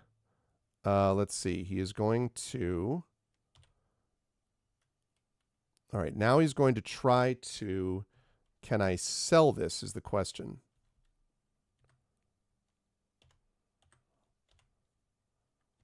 No, I don't want to do that. View. Items. There we go. Okay, so he's going to sell this. Yep. Sold. Okay, and I'm going to have you sell scale armor. Yes. Okay. Right. And then I'm going to have you take, select 1,300. Right. Okay, great. We're good. Wonderful. Outstanding. And leave. Okay, so that's the blacksmith. Pretty easy. Ready for some fall weather. Yeah, you're getting it. You are getting it for sure. That is on the way. No question. You'll haul out some fall Halloween decorations. That's funny. You're like, come on, you can do it. All right, we almost got this town explored, chat. The scent of freshly tanned leather floats through the room as the tanner polishes a belt. He notices you and says, "Greetings, friends. What can I do for you?" "Please feel free to look around. You know, I've always been proud of my work here, but I recently received a shipment of such exceptional quality leather that I had to make a few suits of armor out of it." Really? Okay, I think it's you who has leather armor, right? Yeah. Okay. What do you got? What do you got? You got leather armor +1. Hell yeah. All right, so what we're going to do is we are going to pool. We're going to take... And take all that. I don't know whether they'll let me pick it up, but I hope so. Oh, good, I can. Exit, great. Now we're going to view this. We're going to do items. We are going to unready this. Actually, first of all, so leather armor right now is at 6, right? Unready that. Ready that. Now it's at 5. Yeah, buddy. All right. And then we're going to sell this. Yes. Awesome.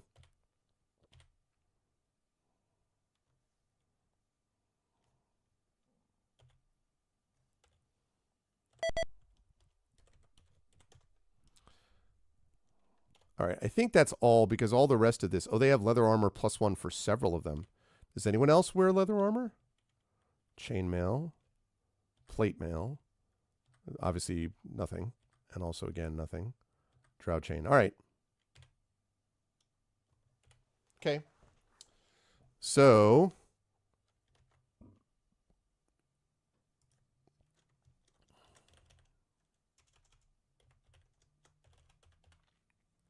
Armor Smith. Okay, here we go. Whoops. That was not what I meant to do.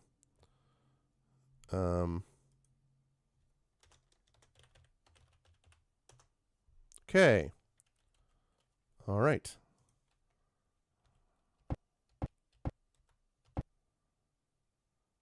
As you enter this building, a graying man works to knit a piece of clothing while a young woman behind him works at a spinning wheel. He pauses and says, "How can I help you, friends?" "Afraid I haven't much to offer but a few clothes that my daughter and I made. My daughter's a fine seamstress. Feel free to take a look at her work." What? Wait. What? Look at that. What the frick? Belt. He's like, "I just have a few small items. Belt, boots, cloak, robe, trident +5. Like, what the hell is that? "I also have this ridiculously powerful trident. Please give me the entire worth of the town. It only will cost you 6,000 platinum." What the frick? Just like, it's like walking into a Walmart and then there's like, you're looking through everything and then there's a $500,000 Aston Martin like in the back, like the back room or something. What the frick? Thanks, old man. I am literally going to put for that one trident +6 guy. I mean, really. Okay. The tavern is fairly vacant for this time of day, except for the few lonely souls sitting at the bar and those who prefer to drink alone at a table. "Yeah, I'll take this bag of chips, a package of beef jerky, and that Rolex." Yeah, exactly. It's like, what the hell? Lining the southeast wall is the bar where a haggard man and an attractive barmaid serve drinks and food. Well, here's your second woman that we found so far, Triffid, except this one is a barmaid, so I don't know that really is advancing the cause at all of anything. The tables are arranged in a row to the east, including the empty table right beside you. To the west, there is an alcove for hanging coats and a stairway which leads to an upper floor. Okay. Brass hooks are set on the wall here for hanging up cloaks and coats.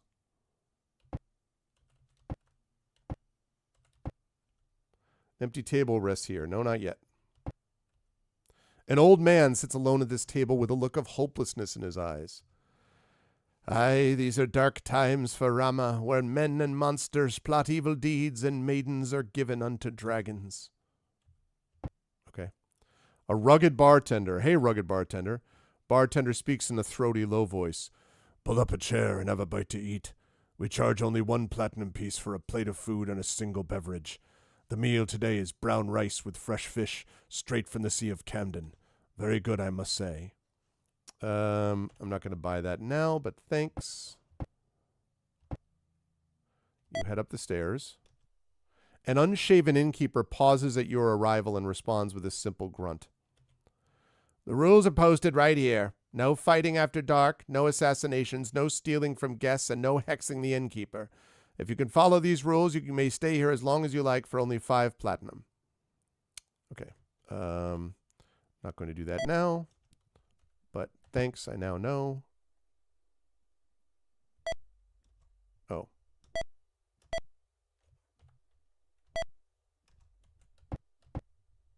Okay. All right. Well, it's got everything you could want in your well-dressed fantasy town. But I think it's time that we set out. Oh, shoot. I didn't mean to do that.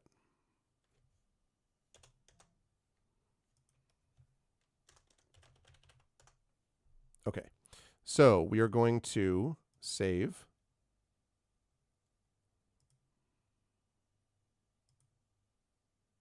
No.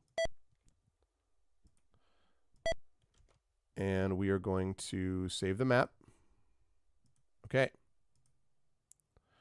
Alrighty. Let us go off. Let's see. So our downstairs leaning against the bar. Okay. It is time for us to head out of town. Yes. The party's drow equipment dissolves in the sunlight.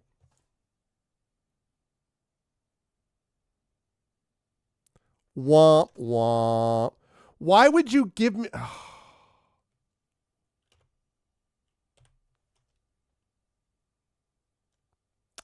Well, crap. Yes, enter the town of Rama. I mean, the thing is, like, is this town blocked from the sun? Like, I would have assumed... Jeez.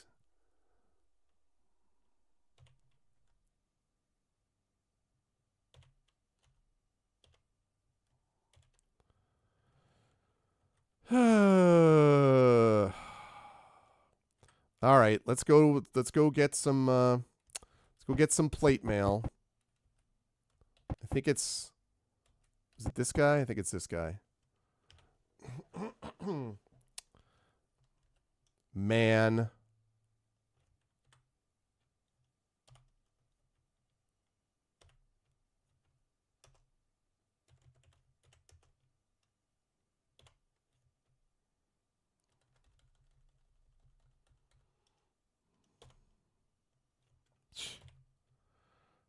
Womp womp. All right, here. All right, that at the very least is not going to melt in the sun. That's funny. I mean, of course I know that, but I figured when it didn't happen, you know, like when it didn't when it didn't happen out in the sun in the town, I was like, well, you know. Right. Yes. Okay, so we've got Camden Bay, which we could take across the way to we could take that across the way to that frozen ice mountain, but we may not be ready for that. So we basically just got to explore. So I think we're going to head east.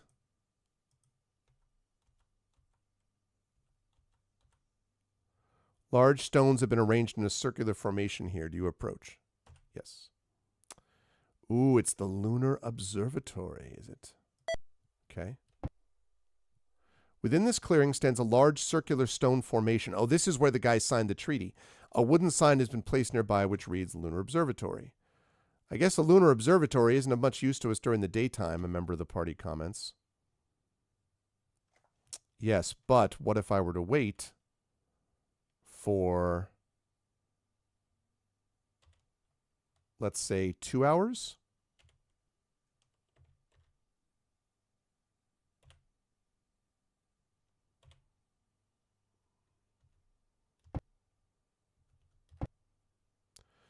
Okay.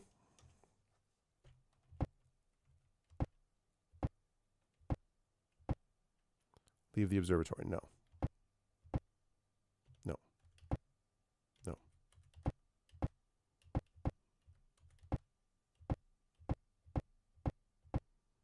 No. No. No. No. No.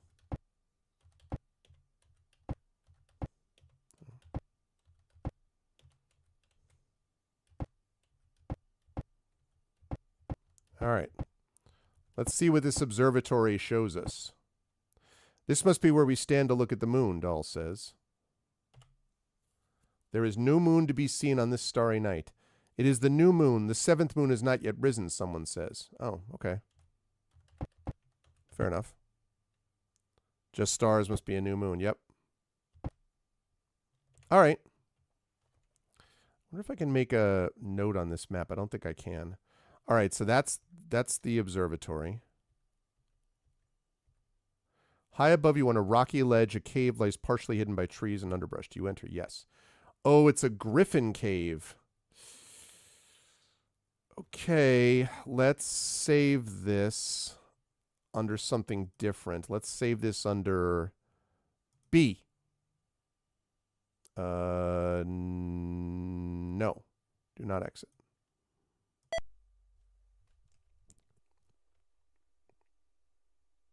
You ever have a case so bad? Exactly, it's like noir.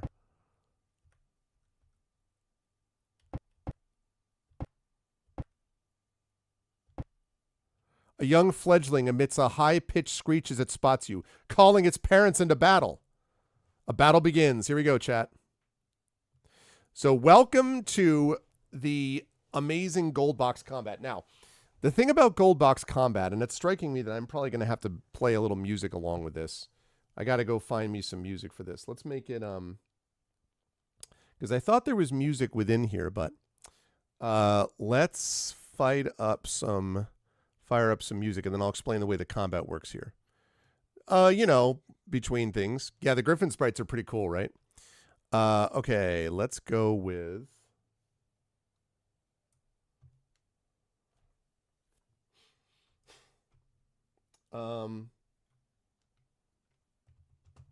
This will make Dragon happy.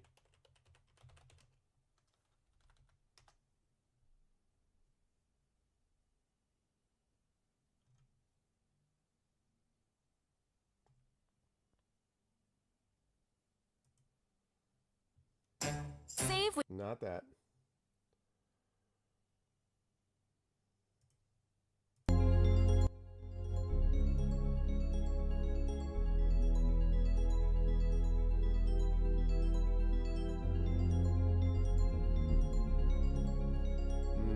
Yeah, but the only problem is I need the original.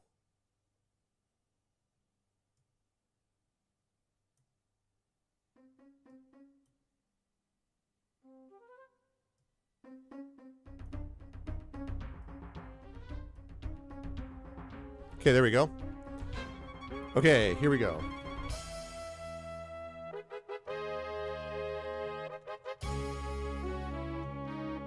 Great. All right, here we go.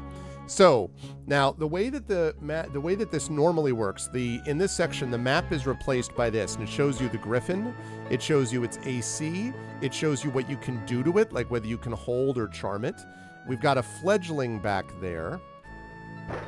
Oh no, I didn't mean to do that. That was an accident.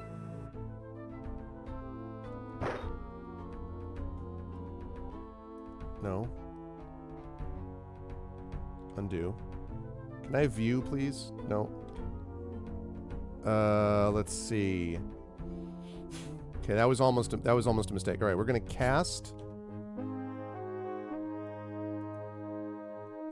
We're gonna cast it on. Let's see. That one, which is 36. Let's do that one. Zap. Okay, broadsword. All right, Seth, I need you up front. I'm gonna have to attack here. Oh, look at the little fledgling! Look at the little cute fledgling! Let's see.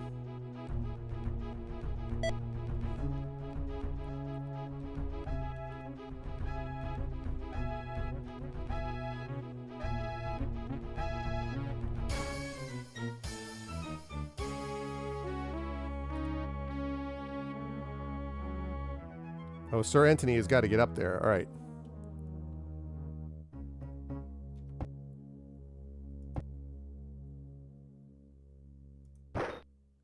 Okay.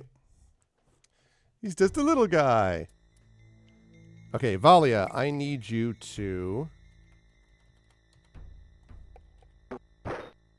Okay, good. Doll. Down. That's...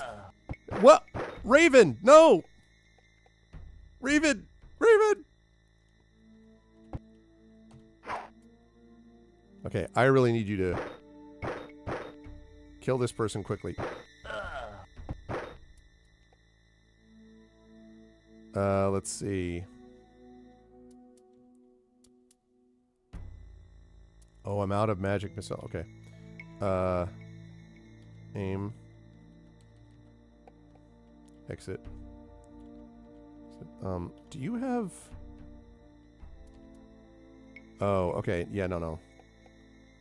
Do not ready that. I want you to ready that. Okay.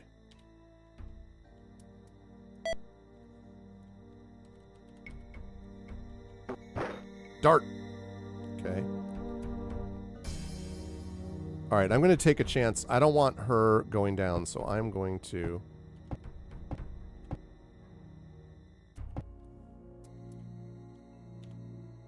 Raven is bandaged. Okay. So now Raven is safe. Time to get rid of the fledgling. Not with that weapon. Oh. Yeah, I forgot I have a bow.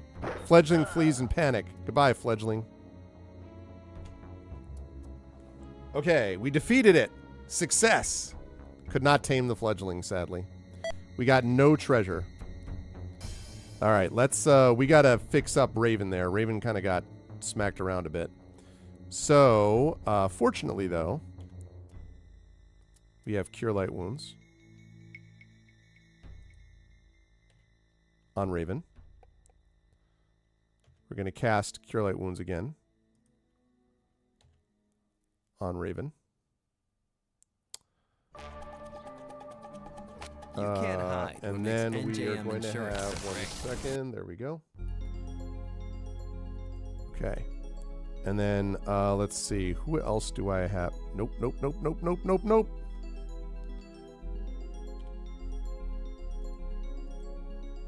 Is it? I think it's Valia has this. Yes. Cure Light Wounds. Cast on Raven. 18 out of 27. I need another one like that.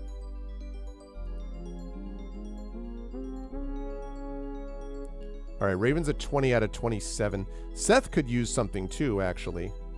So I'm going to have Sir Anthony. Oh, well, he can... Listen, he can do stuff. All right. He can lay on hands on Seth. Feels better. Okay, so 36 out of 42. Okay, I think everyone's in better shape now. I'm going to save this under, what was this on? What did I say? B? I think I said B. Okay. Thank you, thank you. All right, so good stuff. Now...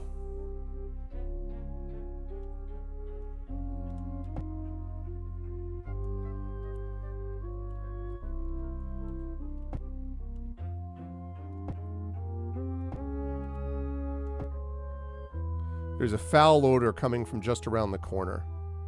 Oh boy.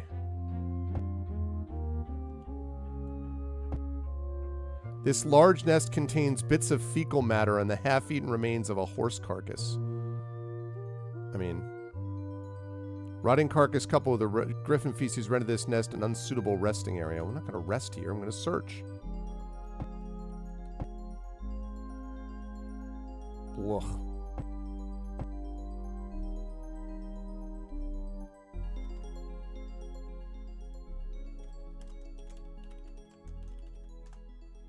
Okay. All right. So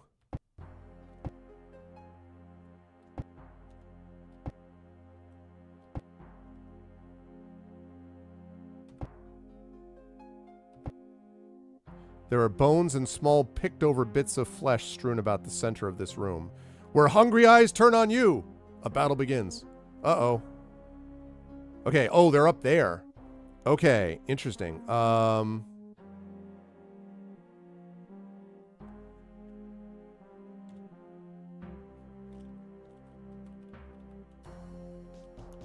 Okay, we got... You know what this is well suited for? You know what this is well suited for? Raven is going to need... Raven, what have you got in terms of spells? You got invisibility. Sleep. That could be very useful. Okay, here's what we're going to do. We're going to cast... We're going to have you cast Sleep.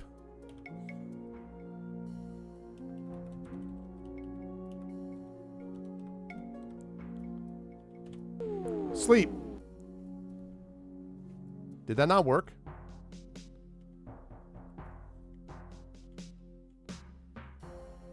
Sir Anthony. Okay, I need you to get in front of my magician.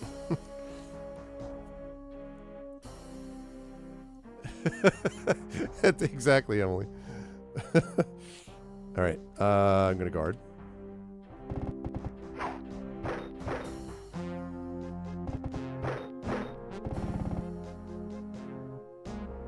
Okay, this is a little bit not what I was hoping for.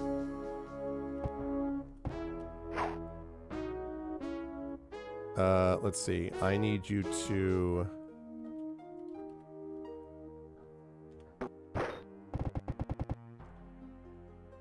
Okay, this is what I was hoping you would do. The time has come for a little something I like to call Fireball.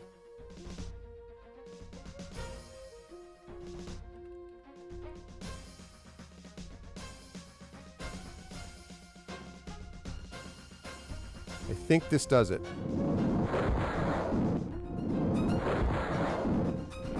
$15 points, 7 points, 7 points. 3 of them saved? That's not great. Gotta be honest, that's not great. That's less... It's not wonderful. I don't love that.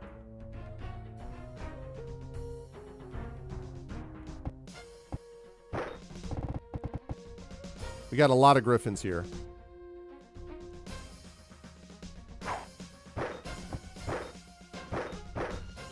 Ow. Okay, Raven and Sir Anthony are in not great spots.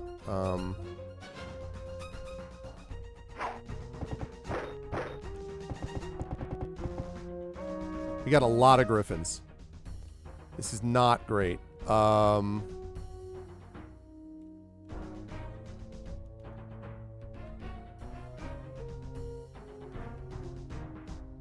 First of all,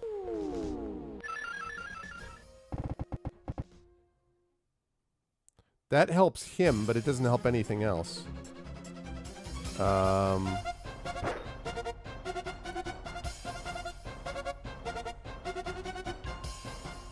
This is problem.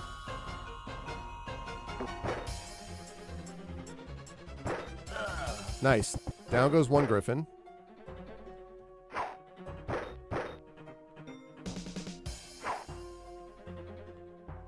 Okay,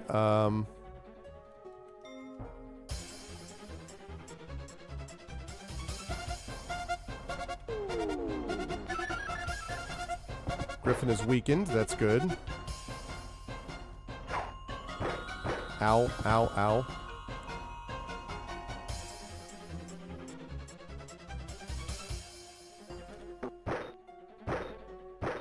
I am in big trouble. Do I have an item? I am in big trouble.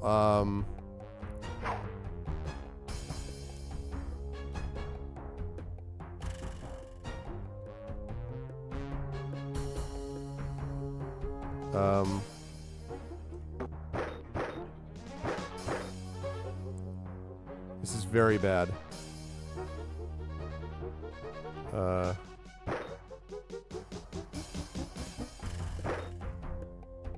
Okay.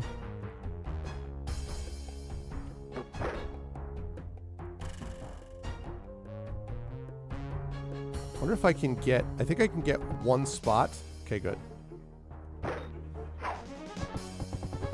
Okay, that griffin is like, I can't get there. I can't get there. Oh, no!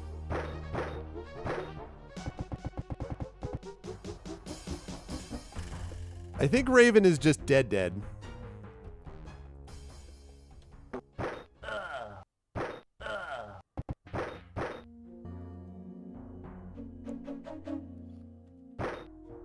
This is very bad.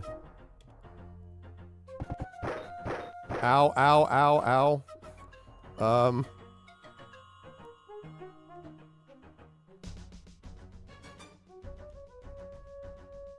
This is not going well, to be clear. I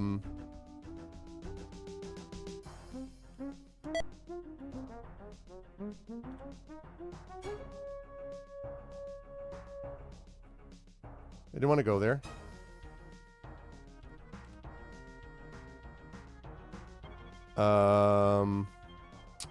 We got a problem because he's there and I can't have him cast right now, which is very bad.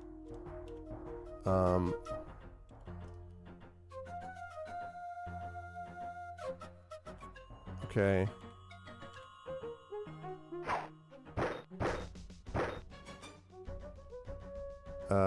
Okay, wait. Now I can do it. Oh, I can do it.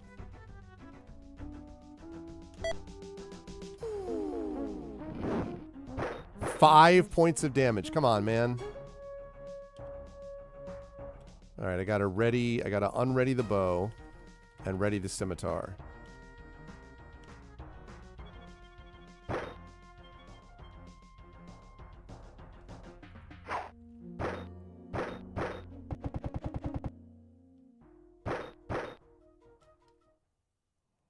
Let's see.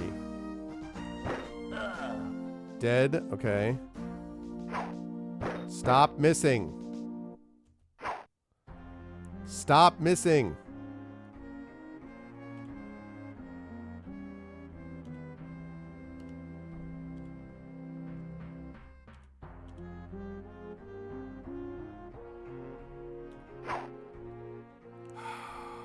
Really?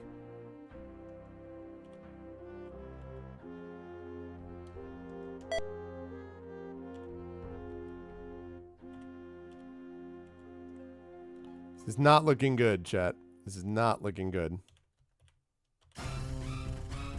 That's pretty much how I feel, is exactly what this music is doing.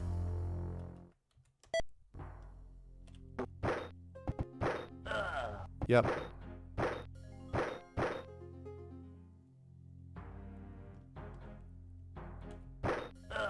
Dead. Bandaged. Oh no! Let's see.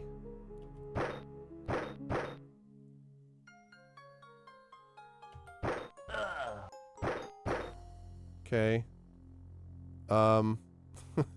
There are... This is very bad. Very bad. He does... Oh, well, actually...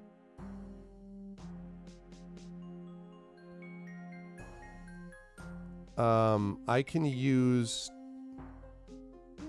Well, if I had my... I do have Shocking Grasp still.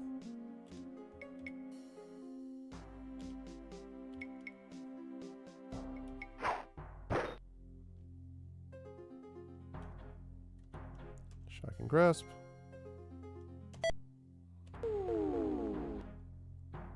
That did not work. Yep. Yep. Yep. Yep. Well, the monsters rejoice, for the party has been destroyed. Yes, I noticed. Oh my gosh. All right. That did not work out. That definitely did not work out. That was unfortunate.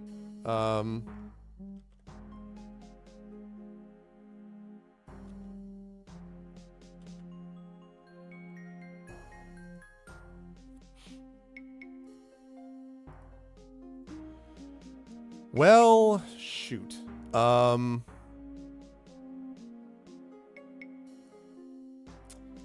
I guess I can't go through there? I mean, the fireball, I don't know. They may not be strong enough to handle this, maybe.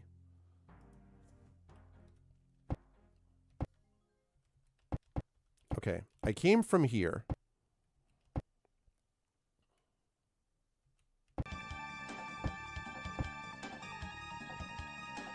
Maybe I can try here.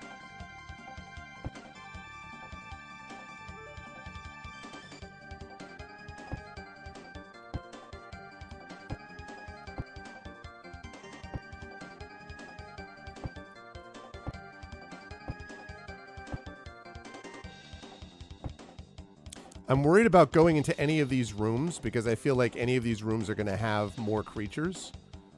So...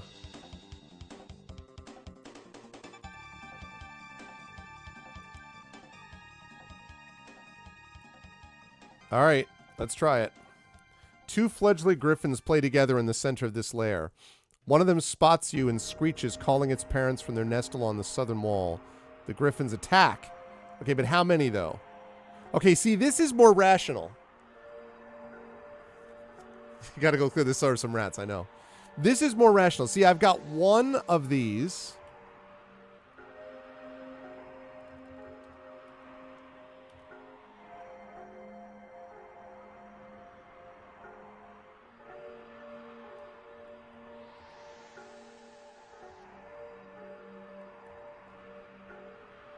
think that'll do it.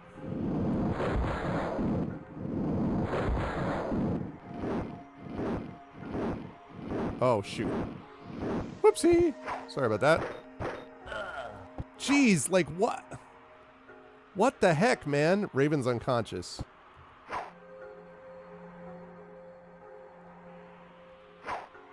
Come on with the misses.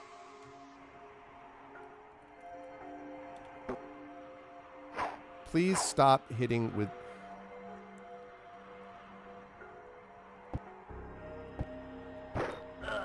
Okay.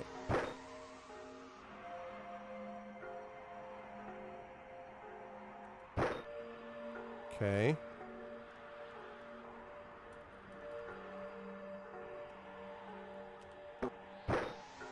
Okay.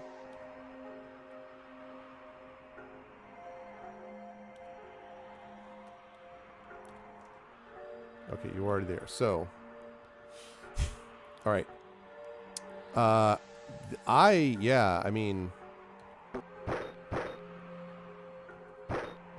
there we go, dead.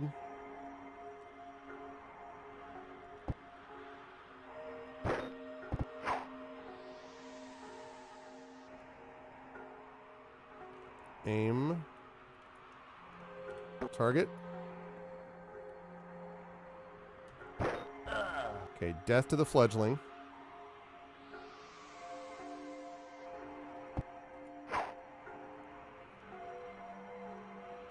Okay. This should be fine if I can get them down in time. Ow.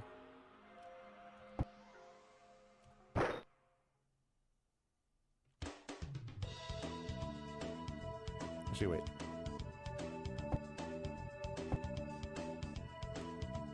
Now... Missed, huh?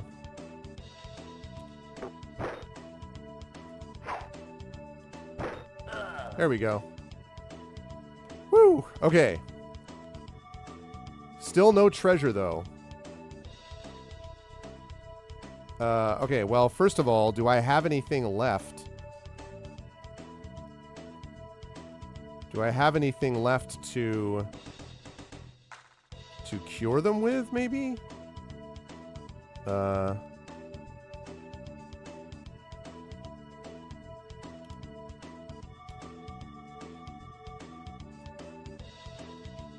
Oh. Okay, so that's cure disease, yeah. Well, I'm going to need some healing potions, I think, or something like that, because right now...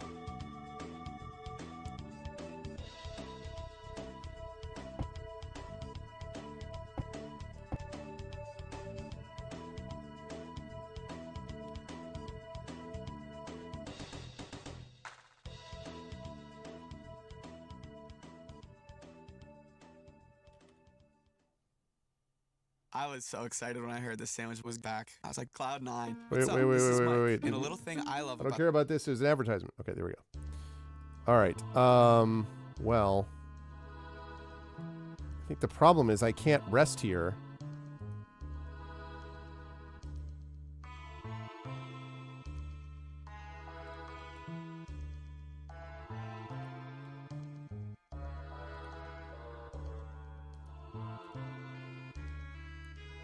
I have bless, but...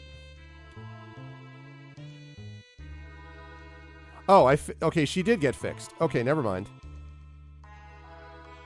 Never mind, I was confused about that. Okay, so she did get fixed.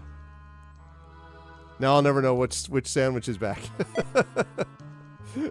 Yeah, that was my fault. Okay, here we go. A worn nest has a few bones scattered in as well as some fecal matter, making it unsuitable for resting.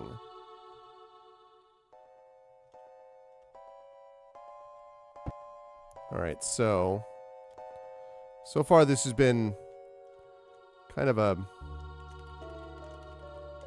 bust. I mean, like, well, I don't know. I mean, it's getting us experience, I guess, but... A pair of griffins leap at you and attack. Okay, 2 griffins? Literally just a pair. Okay. 2 I can maybe handle.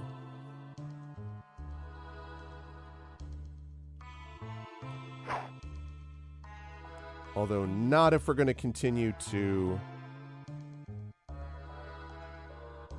let's see. Not if we're going to continue to...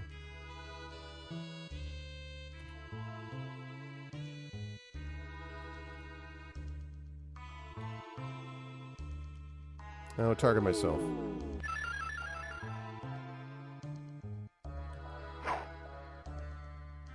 Swear to God, man. Stop missing.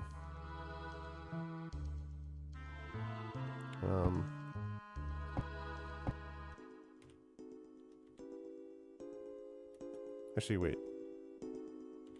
No, I don't want to attack anything yet.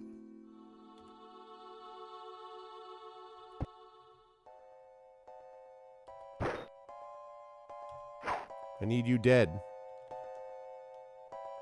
Need you dead as fast as possible.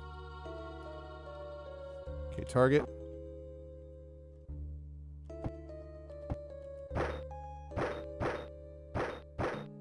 Jeez.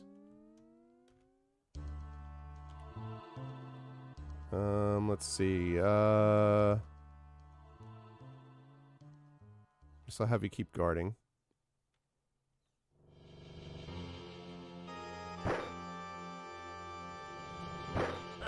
There we go.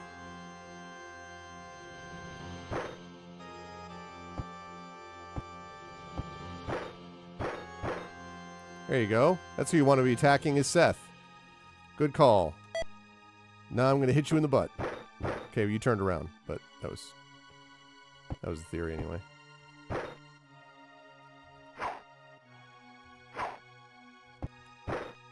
Nice. There we go. Hey, nobody went down this time.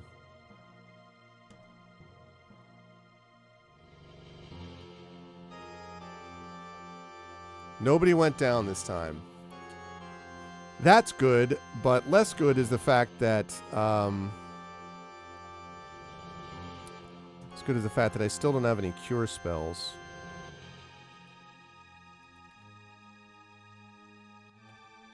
Could throw Bless on there at some point. I just don't like Raven's situation right now. That is so Raven. That's right, I said it. I said it and I'd say it again. Okay.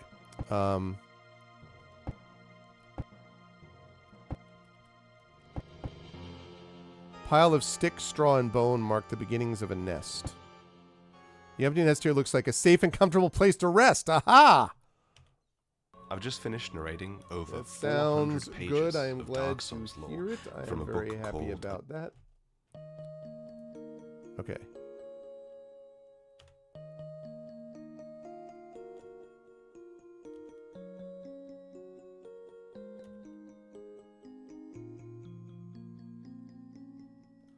Okay, let's make sure that I have... Cannot do magic. Cannot memorize any more spells. Get those spells back. Get those spells back. And get those spells back. Okay, there we go. Now we're memorizing it. I'll never know what audiobook to listen to while eating my sandwich. Okay, good. That was great. Okay, so that is now that we got that.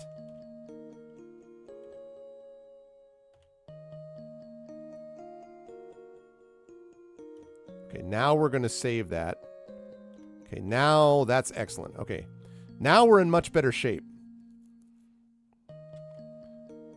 Okay, so safe Griffin nest. Because that way, after one of these, we can go to a place which is safe to rest.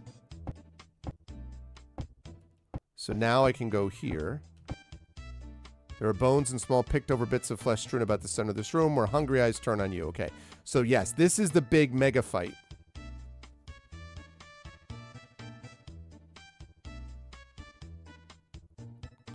All right. So what we got to do is we got to set up a perimeter here. Guard. Done. Guard.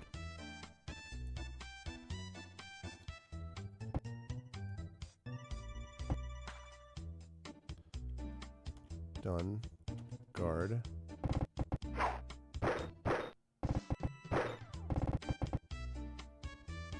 Okay, good. Now we hit him with Fireball.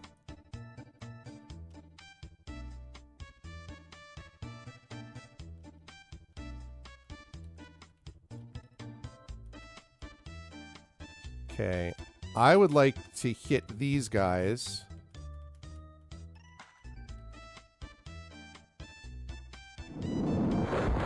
Kaboom. 20, 20, and 20. Lovely. I like what I see. Okay. So now we hit this dude.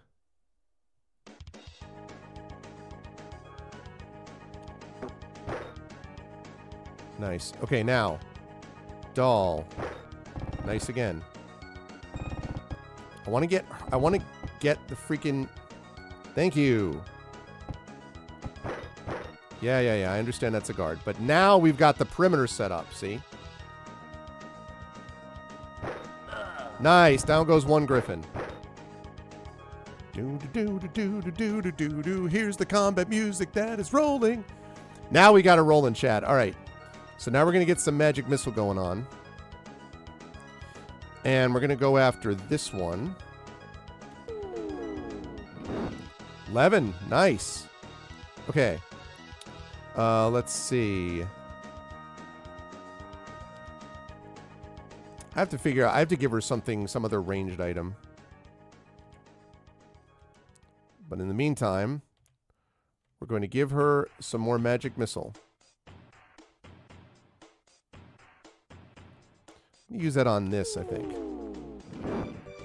Only 5 points, okay. Nice. Down goes Frazier. Okay.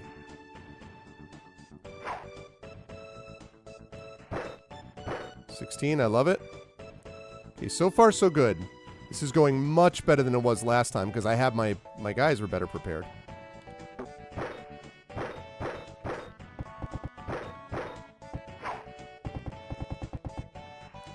Griffin's like, hey. Okay, let's see. Miss.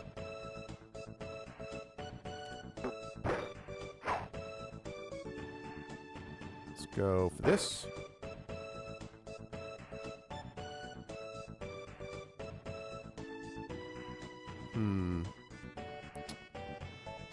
I will delay. If I had 2 fireballs, that would be even better, but...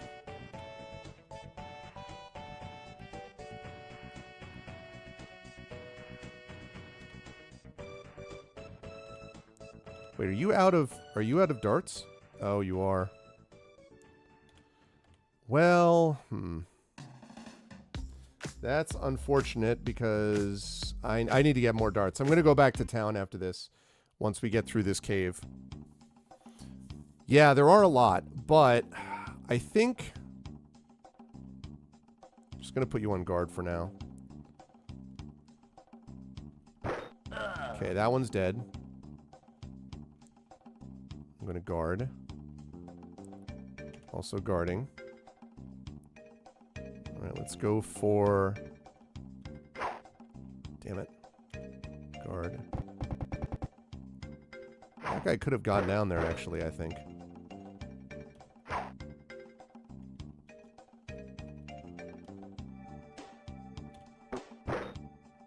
Okay. Nice. Okay, I like what I see. Yeah, that's fine. Yes, another good one. Okay. Seth and Doll are still okay.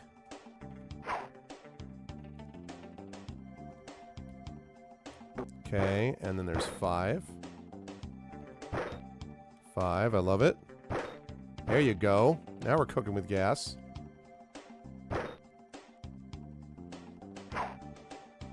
Unfortunate.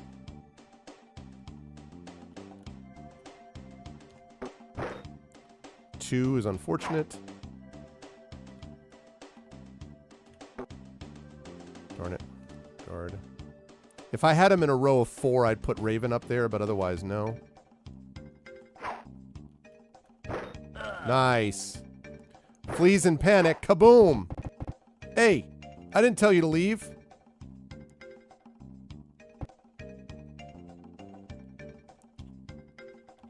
delay.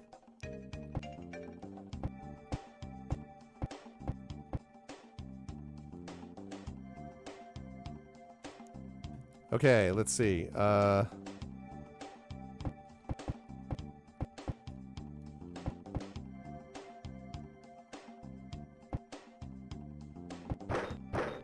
Okay, that hurt. But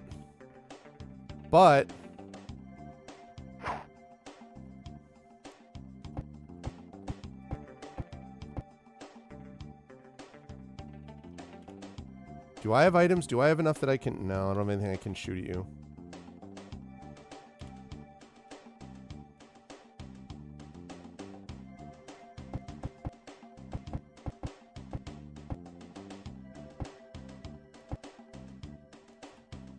Okay. Darn it.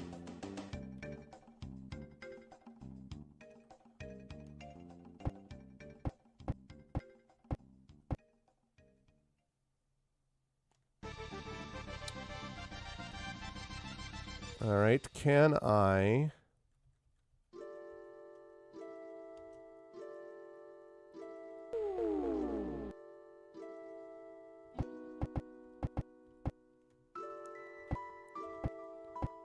I need to get more, like...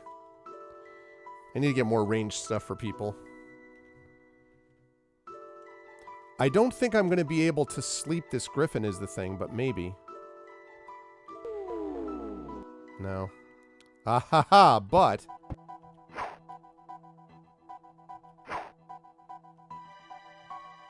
Oh, nope.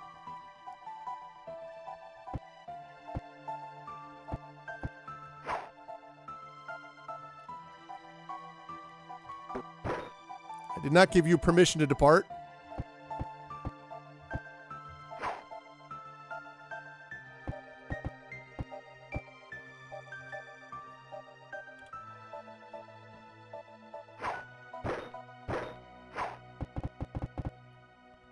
Seven points.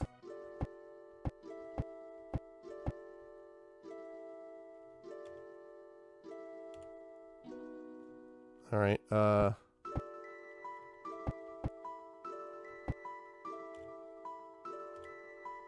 Unfortunate, unfortunate.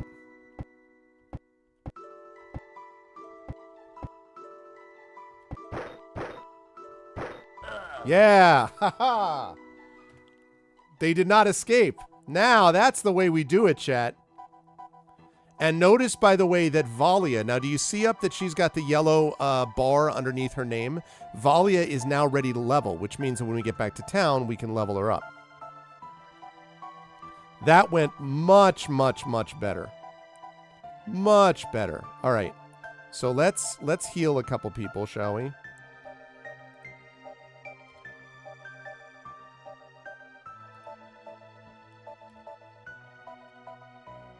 Okay, I want to do that again.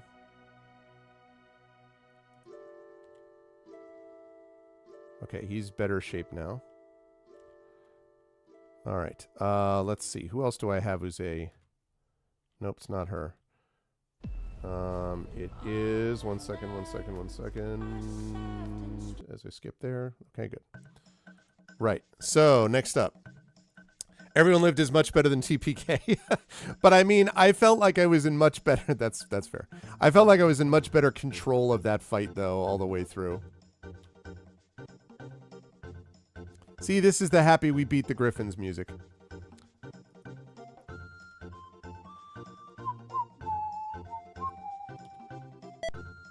Okay, let's go with Doll. Doll took a beating, but... Okay, and then Sir Anthony.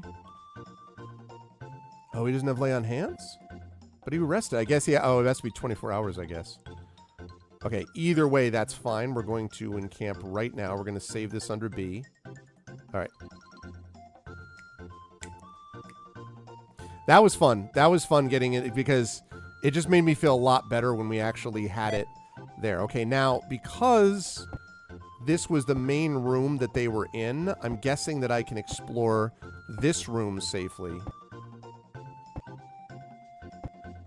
I'm really hoping there's like some griffin helm or something cool at the end of this.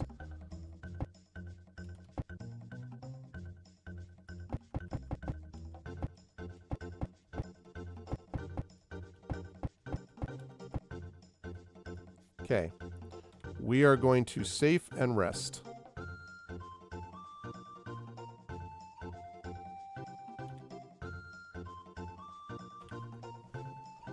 Get our magic back. I am super excited that we have a nest here that we can go back and sleep to with no problem. It's interesting that there's been no treasure at all, though, to pick up in any of this. I mean, I guess it makes sense, but... Okay, we're going to save that under B. No. Okay. All right, so now we're going to go up here, and we're going to see what we've got.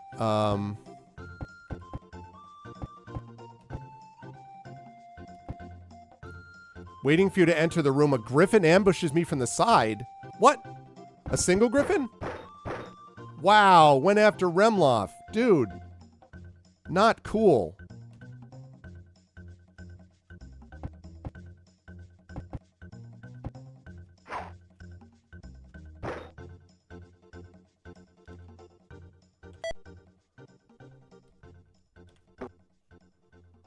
Hey, what's up, Cubic79? A guy named Darius Whiteheart. This is called Curse of the Fire Dragon, and it is for Unlimited Adventures. I wouldn't call it new. I mean, it's like 2000, 2001 or something like that, but it's definitely newer than the original game, of course, so there's that. But we have just gotten it underway, and it's pretty cool so far. I am enjoying it quite a bit.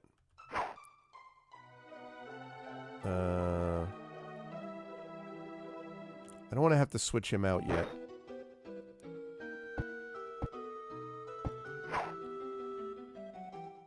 You are surrounded, sir.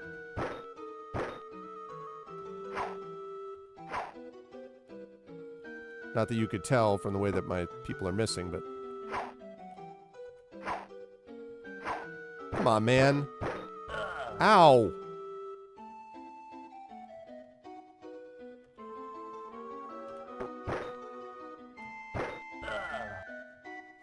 Jeez.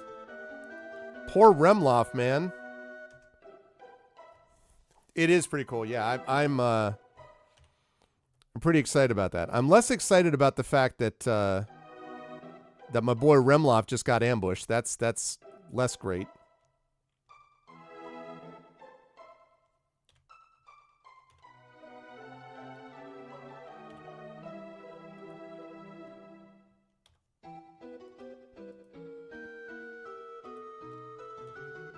Okay, we're going to do that again. Second verse, same as the first.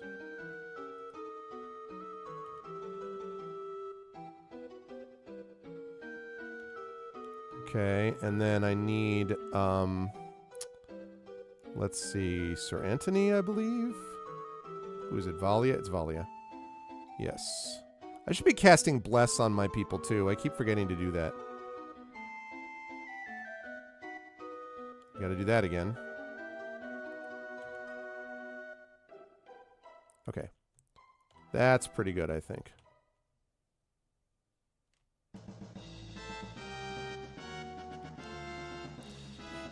I chased down that griffin and took him out. So it wasn't that. It was this other dude who was just, I don't know, like trying to be a smart guy. Valia spots a female griffin carefully watching you from within her nest.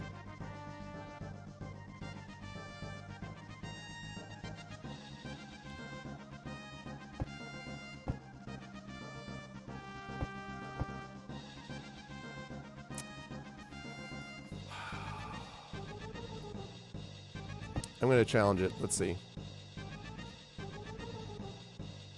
Yeah, if I'm taking out one griffin at a time, like that, for example, that's doable to me.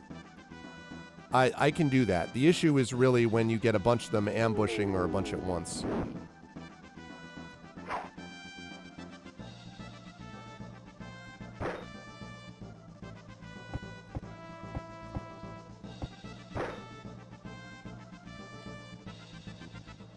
I don't want to cast that, so instead...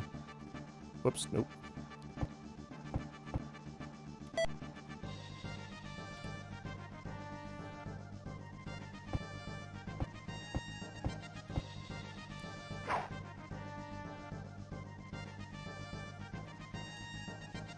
Target.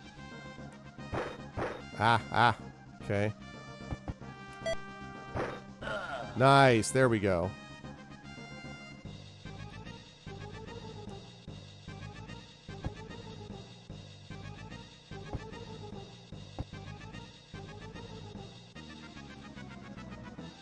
No? Okay.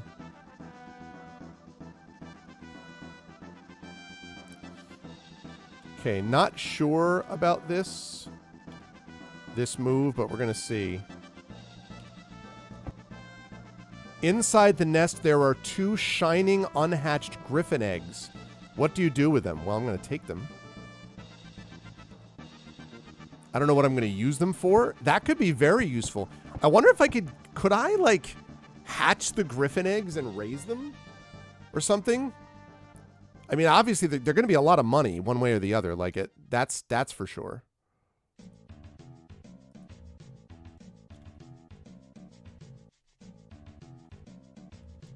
Also, I want to save the map. Okay. Guard griffins. Listen, if I can raise them, I would absolutely do that. I just don't know if I can.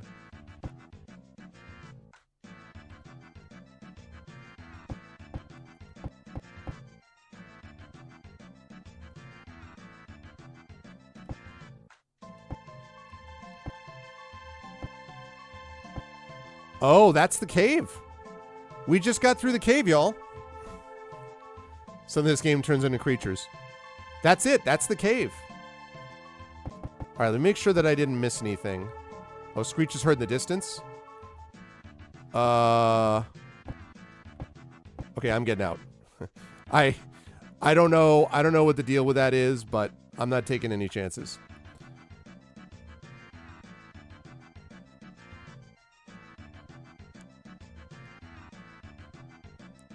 Yes, we are going to the town of Rama. Okay, welcome back to the town of Rama. Diorama. Okay. Okay. Now, what we want to do here is we want to go to the guy who trains because Valia is... Nope, wrong person. No. There we go. Valia is a cleric ranger, so can be trained. Although I don't totally know whether she can be trained by the people that I have. Let's see. I have fighter training. Let me see, and then I also have the cleric stuff, right?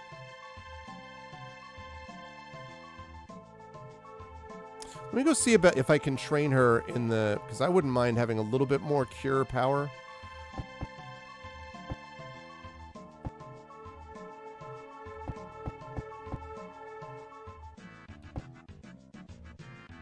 Training. Yes. I would like to train you.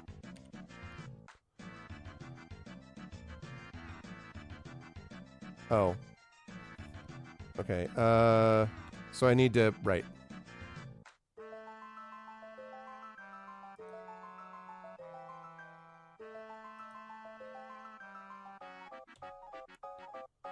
Okay.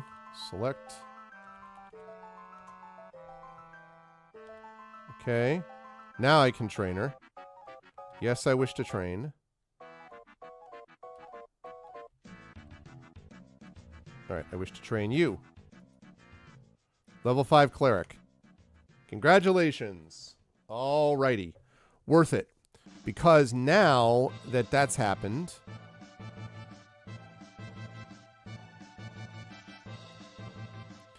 Now that that's happened, I can have her rest... What's up, big boss? How are you? Yeah, I heard Screech, and I was like, if that's Mama Griffin looking for her eggs, I better get out, is basically what that told me. Someone in the tavern calls out to you and says, save us from the dragon. We're working on it. Working on it, my dudes. Yes, I want a room key.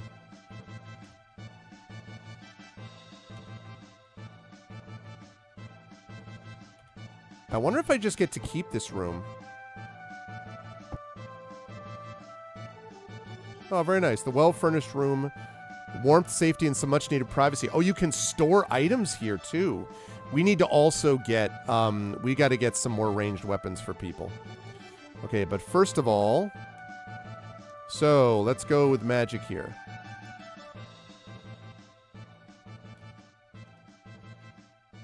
Wait a minute, don't I get another spell though?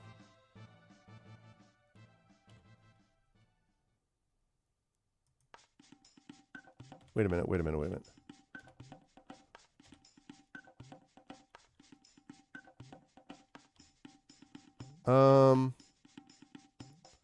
First of all, let's do that. But also, doesn't she have...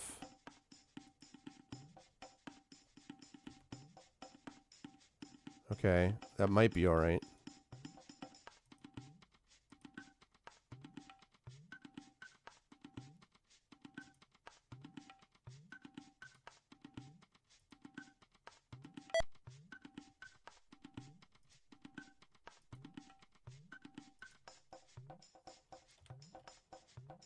All right, let's rest that time. It's good to see you, Big Boss. Why are they wearing Star Trek sweaters? I need to remember how to set it up, though, because I thought that Valia, now that she's level 5, should have another spell available to her.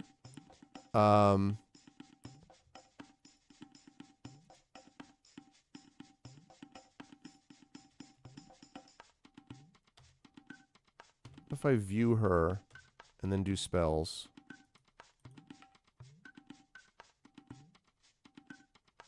Maybe I'm wrong.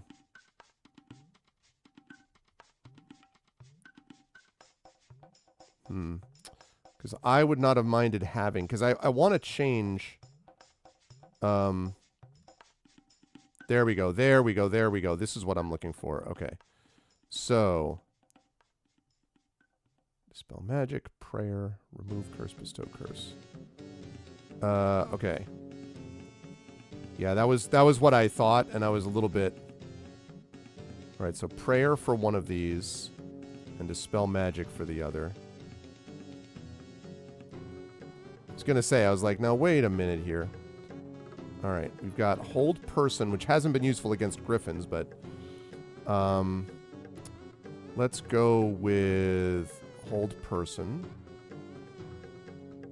I think resist fire could be useful in the game Curse of the Fire Dragon. Okay.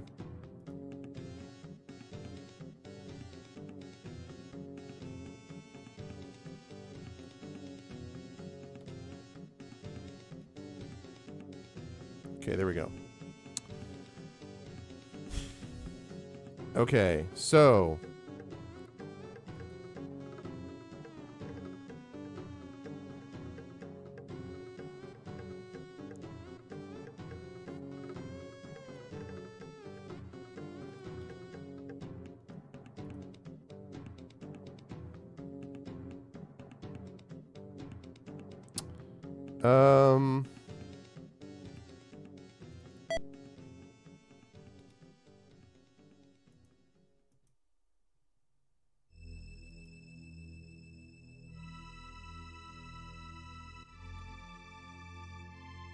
Okay, I think that's probably okay, actually. All right. So, good. That is excellent. And it looks like Dahl's about halfway there.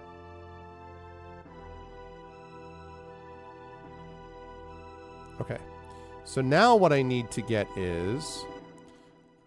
I wonder what it'll cost. I wonder what those eggs would... I'm working on saving you from the dragon. Jeez.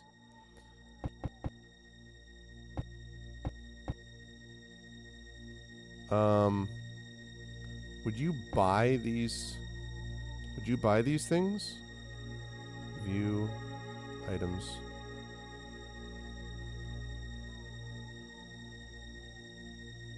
Exit. Exit. View items. I don't actually remember who picked up the exit. I don't remember who picked up the... It might have been Dahl who picked up the griffin eggs. Exit. Exit. Was it Raven? Exit. Exit. It was Remloff? Seth? Who picked up the freaking griffin eggs?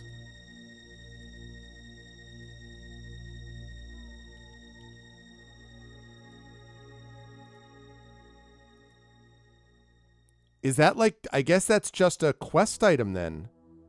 Or something.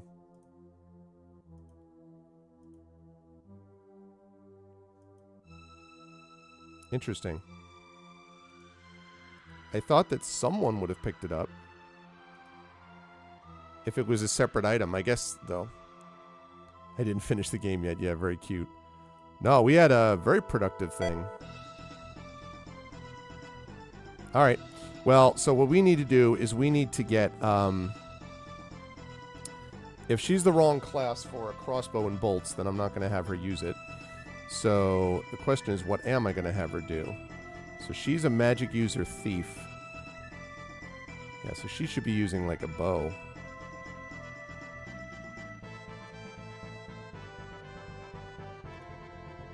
Alright. Raven, I want you to take all this gold. Okay.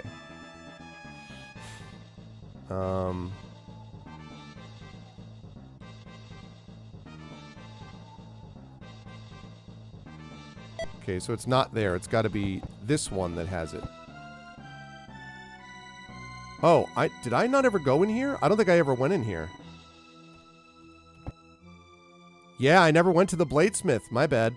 You went to this shop just in time to see a beautifully carved sword emerge from its cooling bath for the final time. The bladesmith then tests the sword's strength and balance, ensuring that it is without fault. She notices you. Hey, here you go. We got a female bladesmith here, still studying the sword, and asks, "How may I help you, friends?" You ask for information. "Were you expecting a man? Let me assure you that my blades are of the finest quality, properly balanced to give warriors like you just the edge you need."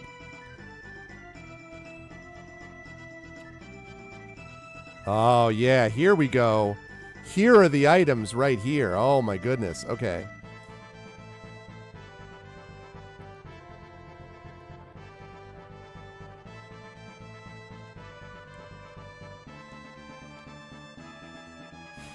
All right, so she's got a short sword. She's got a dagger.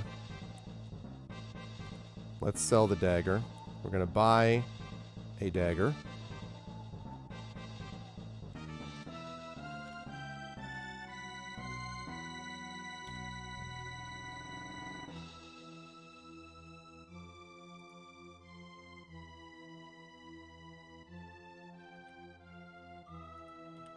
Okay. But what I really need here... And I'm going to have her sell this. Yes. I'm going to have her sell this crossbow and bolts. Instead, what I want is I want her to buy a bow.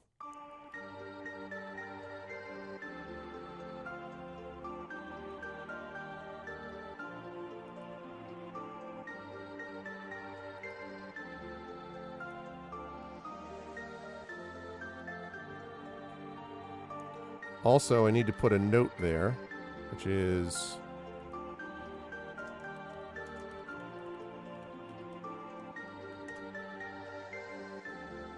Blacksmith, bladesmith, armorsmith. Okay. So, right. I need you... I think you're the one who has, like, the longbow and stuff.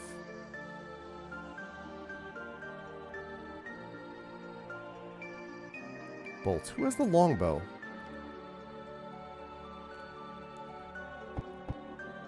Might be this guy? No. Somebody has a longbow, darn it. Takes place in the Roaring 20s. Okay. Let's see. This is the guy... This is Trident guy.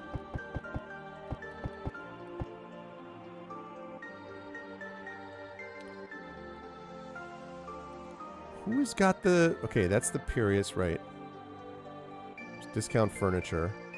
Oh, I think he has a longbow, though, for some reason, and I don't know why. But for some reason, the guy who sells mostly furniture also has...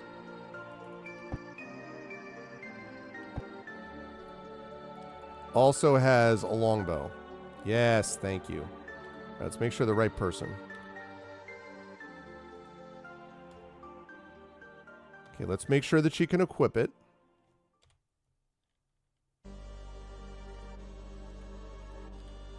God damn it, she can't equip that either. Alright, so she's going to need a sling.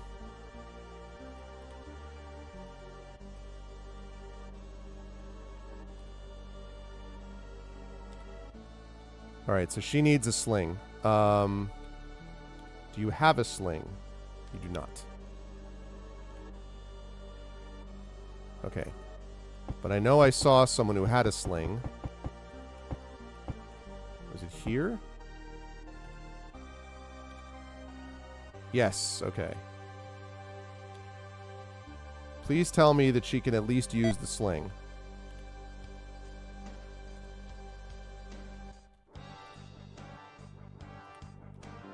There we go.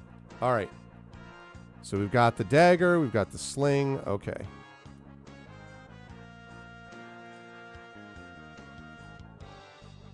Nice. All right, good. That takes care of that. So now we just need to get... we need arrows.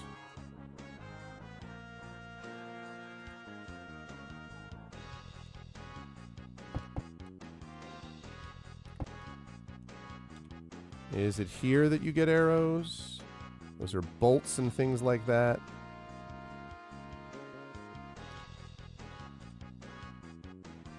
Alright, so it's up here. Bob's Discount Furniture. Did we get arrows, maybe? Yes. Alright. Okay, who is it that's got that money? Or that's got the, might have been Valia? Yes, so she needs more arrows. So I want you to buy...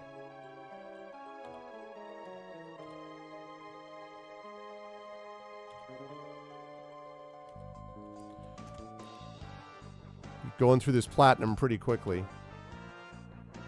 Alright, buy arrows. Buy arrows. Buy arrows. Okay. Can I appraise, maybe?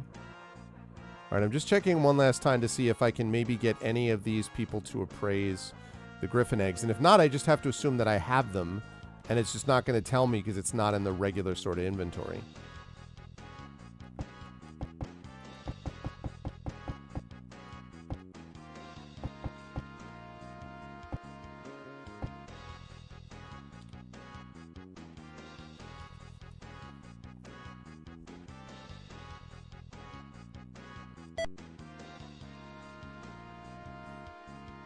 Okay, and we're going to save that under, I believe it is A. Okay, just want to check one other thing here before stopping for today, although I'll be over on GOG.com in about 55 minutes or so. Okay, so we checked out Stonehenge, we checked out, actually I wonder...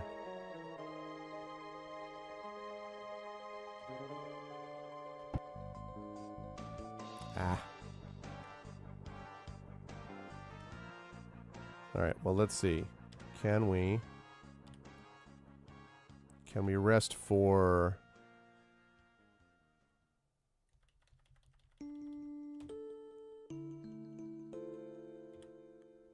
Oops.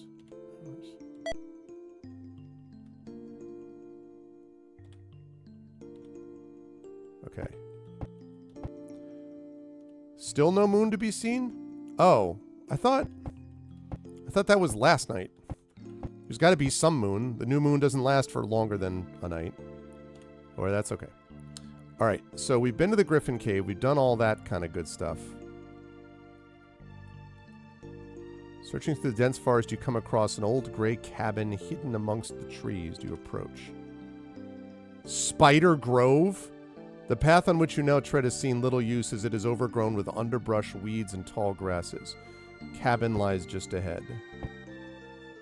Rundown cabin stands here amongst the trees. The wood is old and rotten, the door hinges are rusted, and the windows are covered with dirt and green moss. This place is falling apart, someone says. An old hermit probably lives here and can't take care of the place, someone else says. Valia steps up and knocks on the weather-beaten door, but no one answers. The door before you hangs loosely on its rusted hinges. All right, well, let's look around it.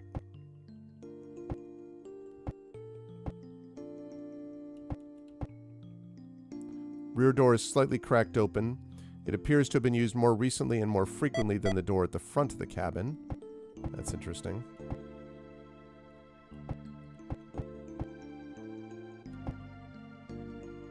There's a path here, marked with an occasional stone, which leads straight ahead through the forest. Another small building stands in this clearing, though this one is in much better shape. The structure appears to have been built fairly recently and sturdier wood was used. Really? Interesting. Whoa, what? A scratching sound can be heard from within the building.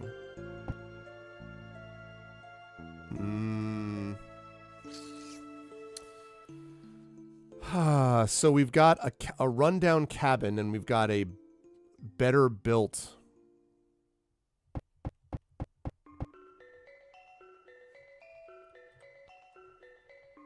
Alright, I'm in camp. Let me save. I'm going to save this as B.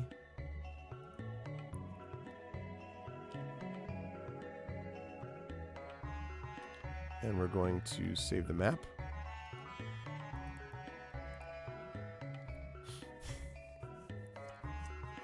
There's a sequel to the Moon Beach episode? Really? To the Moon was great. Sad, though. You turn to look around. Thick masses of spider webs fill the southwest corner of the room, and you notice something very peculiar pushed against the door straight ahead. You also hear strange chittering. What could that be, Valia asks. Gee, I wonder. Oh, horrors! A pale, shriveled body lies against the door, wrapped tightly with sticky spider webbing and completely drained of blood. The chittering stops, drawing your attention away from the ghastly sight, and towards a giant spider which lunges at you from the corner! Giant spider!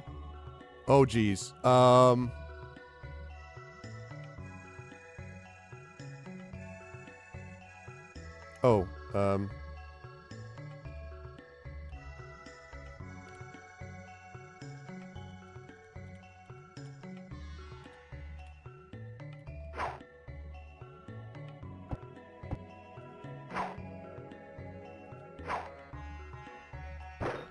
I would like you not to keep missing. That would be great. Burning hands. Seems quite appropriate here. Okay, that's less great. That's less great. Going to delay. I need you...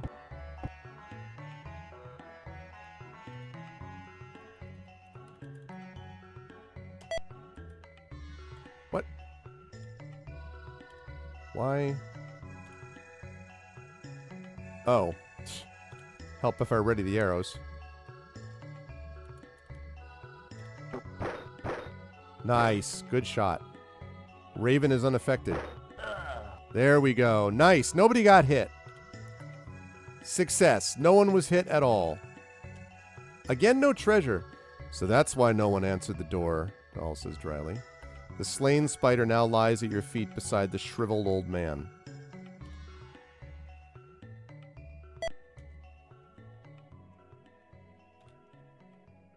Fairly happy with how that fight went.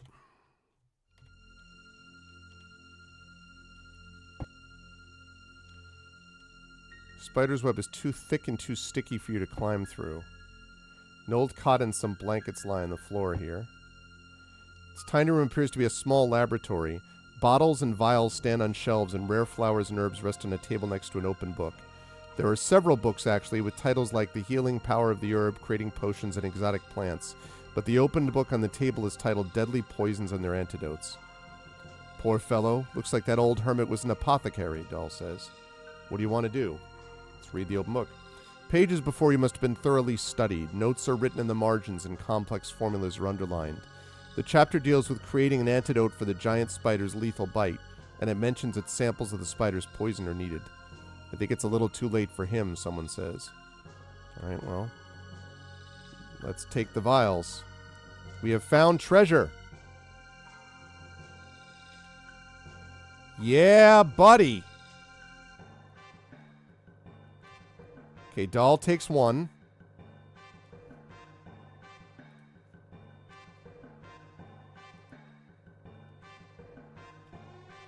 And let's have Seth take a potion of extra healing. Let's go. No, we don't have nominations today, Echo. I forgot that that Songs of Conquest, which Effect Life had nominated that one for August. We never had a Patreon Field game for August because I was away. So we're doing Songs of Conquest this month because that was the one that won in August. Starting in October, we'll have nominations and votes again. So what's up, Geister? Yes, I'm very excited about that. Well, 3 weeks, yes. But if you count, I mean, Gen Con felt like it was part of it, you know? Okay. All right, so we got some potions. That's useful. For sure. Yeah, so Songs of Conquest will be the next one that I do. The Patreon game, that is, which will be happening in 2 weeks. Faint path leads to the southeast. Okay. 2 enormous metal gates are found within this room, looking like holding pens. You can hear noises coming from behind the gate to the east, and the gate to the north is open. This tiny cell is covered with spider webs and rat skeletons. A huge ball wrapped in webbing hangs from the ceiling. As you're watching it, something within the ball twitches. That thing is probably full of giant spiders, Seth says. There's a large egg sac here. What do you want to do? Yeah, torch it. As it burns, a few spiders drop out, charred and crisp from the fire, but otherwise harmless. Congratulations, each party member receives 100 experience points. Burnt spider webs now hang within this room. Yeah, I'm not taking any chances. So this dude basically was trying to figure out poison antidotes and flew too close to the sun, basically.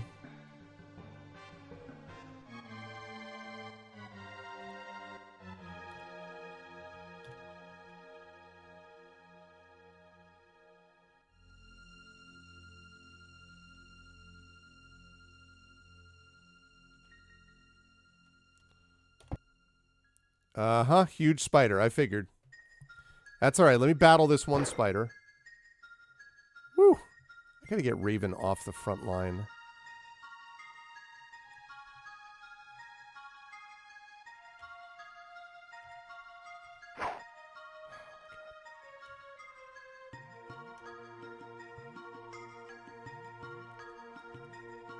Target.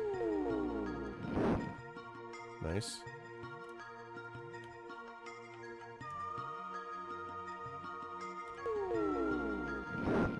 Nice. There we go. No problems.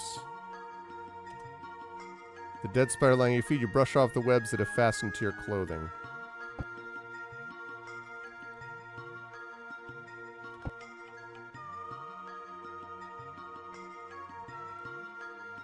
Okay. All right. So that's it. We just found this little funny little apothecary thing. This poor old dude. But we did get some healing potions, which was... Right, okay. And I know about that. Yep. Nice. Okay.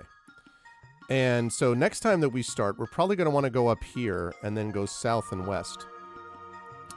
But first what we're going to do is we're going to heal just before I forget.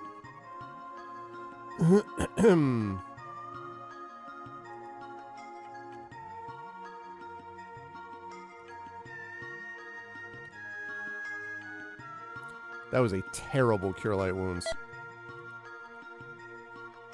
Really? We just got 2 single point heals.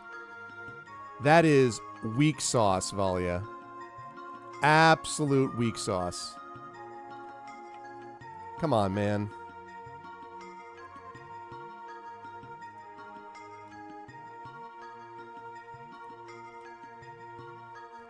That's better. Jeez. Okay. So we encamp. We save. We're going to save it under B. No, because we're going to also... we're going to do a backup save. Spider Grove! Okay, September 3rd, 2024. Nice, nice. Okay.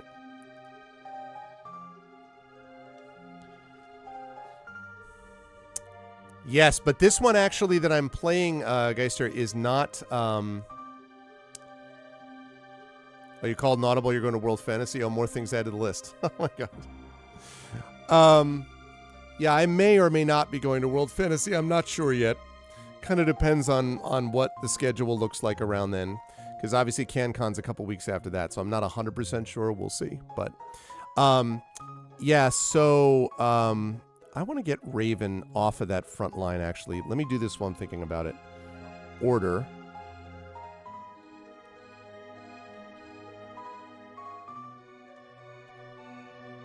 Okay, and then I want to get... Sorry, let me just do this for a second while I'm thinking.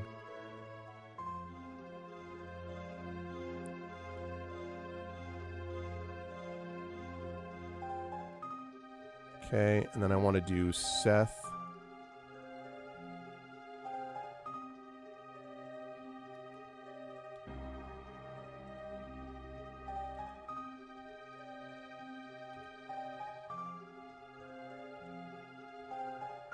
That's better. That's a better order, I think.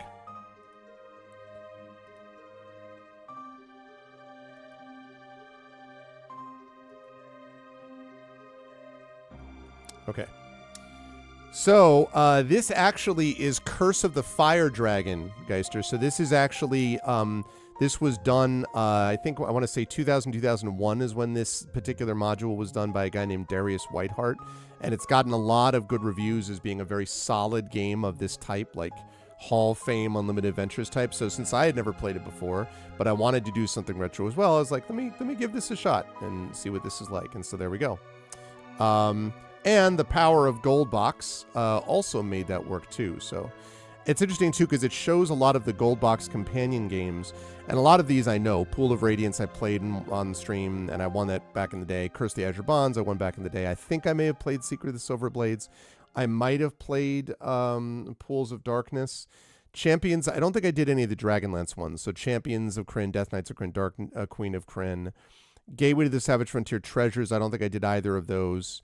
Savage Frontier. But then the other ones, Countdown to Doomsday and Matrix Cubed, I'm not familiar with those at all, so I don't know what those are like. So, how did you figure that's funny, Illness. So yeah, but we now have gotten through the first one of these. Whoops, nope, wrong thing. That's not what I want. The first session of these, but I am very excited about this, chat, because I think that number one, I am enjoying getting a chance to kind of, sink my teeth into some very retro stuff after doing a lot of very up-to-date new stuff with the Retro 7, with the Final Fantasy 7 Rebirth and so on.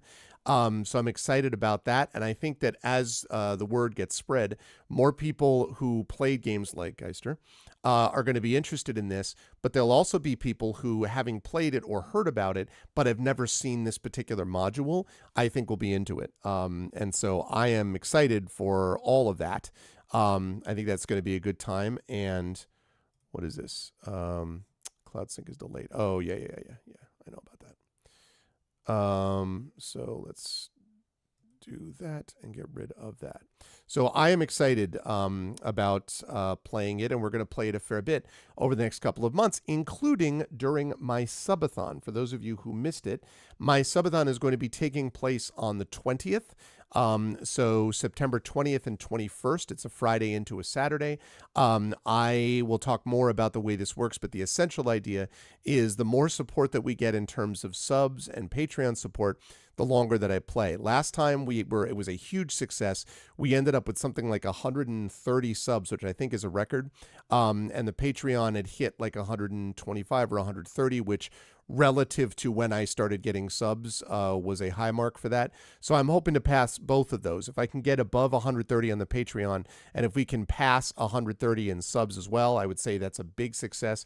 And again, I did it last year as an experiment, but excuse me, it was such a big success that I was like, well, I got to bring this back this year. It was a lot of fun. And also it was, it was a help financially in terms of the channel. So that's going to be happening on Friday and Saturday. There will be some giveaways. There'll be a couple of surprises as well, but a lot of Unlimited Adventures. And there's going to be more of this Unlimited Adventures on Thursday as well. So, but that was the deal with that. I really enjoyed that. I hope you folks did as well. I am looking forward to more of it. Yeah, there's a kind of...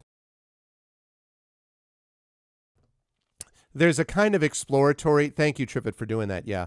There's a kind of exploratory quality to this that I really like. And yet there is, we know now, an actual thing, which is the sort of purest of elements. Actually, you know what I just thought of? They said they had to go to each side of the map, right? I'm wondering now whether one of the things that I had to do is bring the guy the griffin eggs. Like maybe the griffin eggs themselves, because I think he said each corner of the world, but I was assuming that it was a larger world map than that. So I'm wondering actually whether part of what, like one of the elements is the griffin eggs. I may hop on and check and see if that's true, because I'm very curious. In fact, all right, I need to check this quickly because that I had not even occurred to me, and I'm wondering if that's part of the issue, if that's part of what's there. Okay,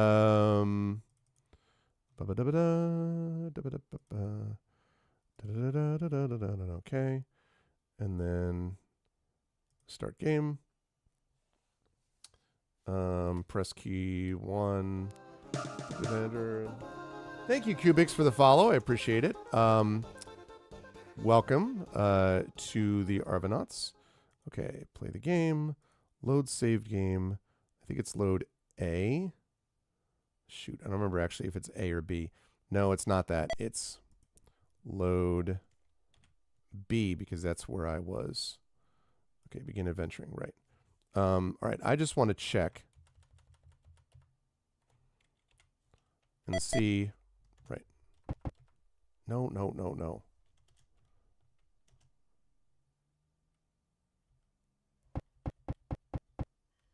Okay.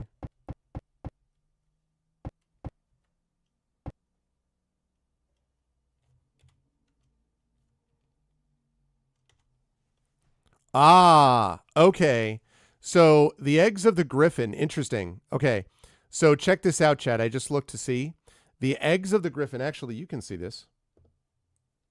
The eggs of the griffin, it says, are not part of the elements needed, but he will buy them for us for 800 platinum pieces.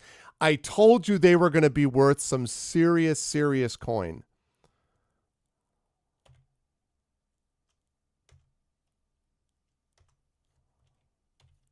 Wow.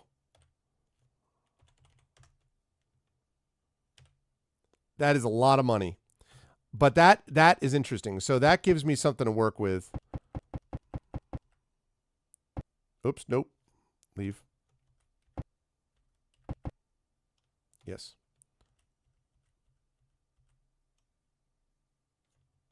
No.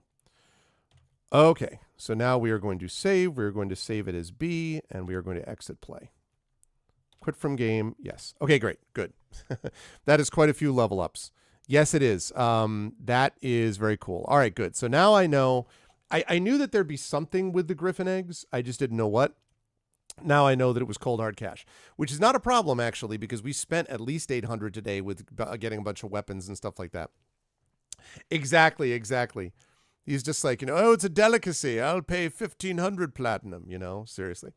Anyway, but that was a lot of fun. I'm really enjoying this. I cannot wait to get further into it and to have people come along for the ride. I think it's going to be a good time. So If you like what you saw and heard today, remember to follow the channel. And don't forget, I'm going to be over at GOG in about just a little over a half hour with more Black Geyser Couriers of Darkness over on Pen and Pixels.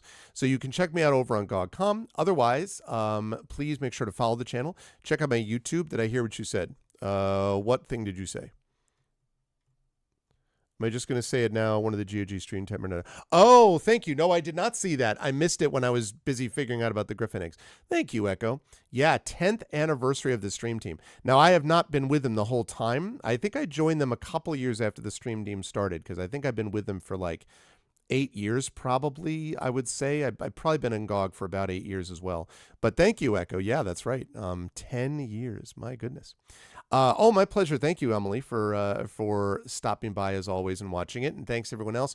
And please make sure to stop by and spread the word and let other people know because we're going to be doing more of that. It's going to be good times. If you like what you saw and heard, please follow the channel. Check out our YouTube at !ArvTube. Discord. Oh man, that sucks, Imagineer Exponent.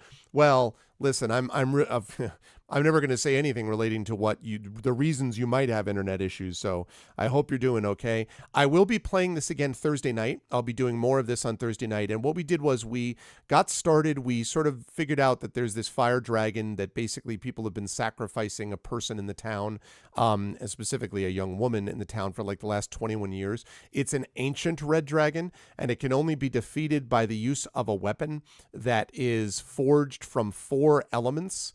That are like the purest of fire, water, earth, and wind. And so we're going to have to figure out how to get that. So far, what we did today was we explored a griffin cave. We got 2 griffin eggs, which netted us 800 platinum. So that was nice. We found an apothecary, a guy who was researching spider poisons, and it turns out that he was stuck in his own in a web from a spider which had killed him. So he killed a couple of giant spiders. And that's basically it. Got a couple of weapons, did a couple of reordering of the characters. We trained one of our characters up to the next level. So that's where we're at, and we're going to do more of this on Thursday. Oh, the internet provider is a jerk. Okay. Well, VOD version, you'll be able to see what we had, but then you'll be caught up, and yeah, I'm excited for more. I'm really looking forward to this, everyone. It's going to be a good time. So, again, follow the channel, YouTube, !ArvTube. Thank you for watching me if you were watching me over on YouTube as well. Yes, I did use I used the pre-gen party that came with it because that was the recommendation was that the pre-gen party has the best combination of things for this, and so I gave it a try. It's a strange party. We have we have a rogue, we have a magic user rogue, magic user thief because it's 2nd edition. We have a cleric magic user, we have a paladin, we have a fighter, and we have a ranger cleric.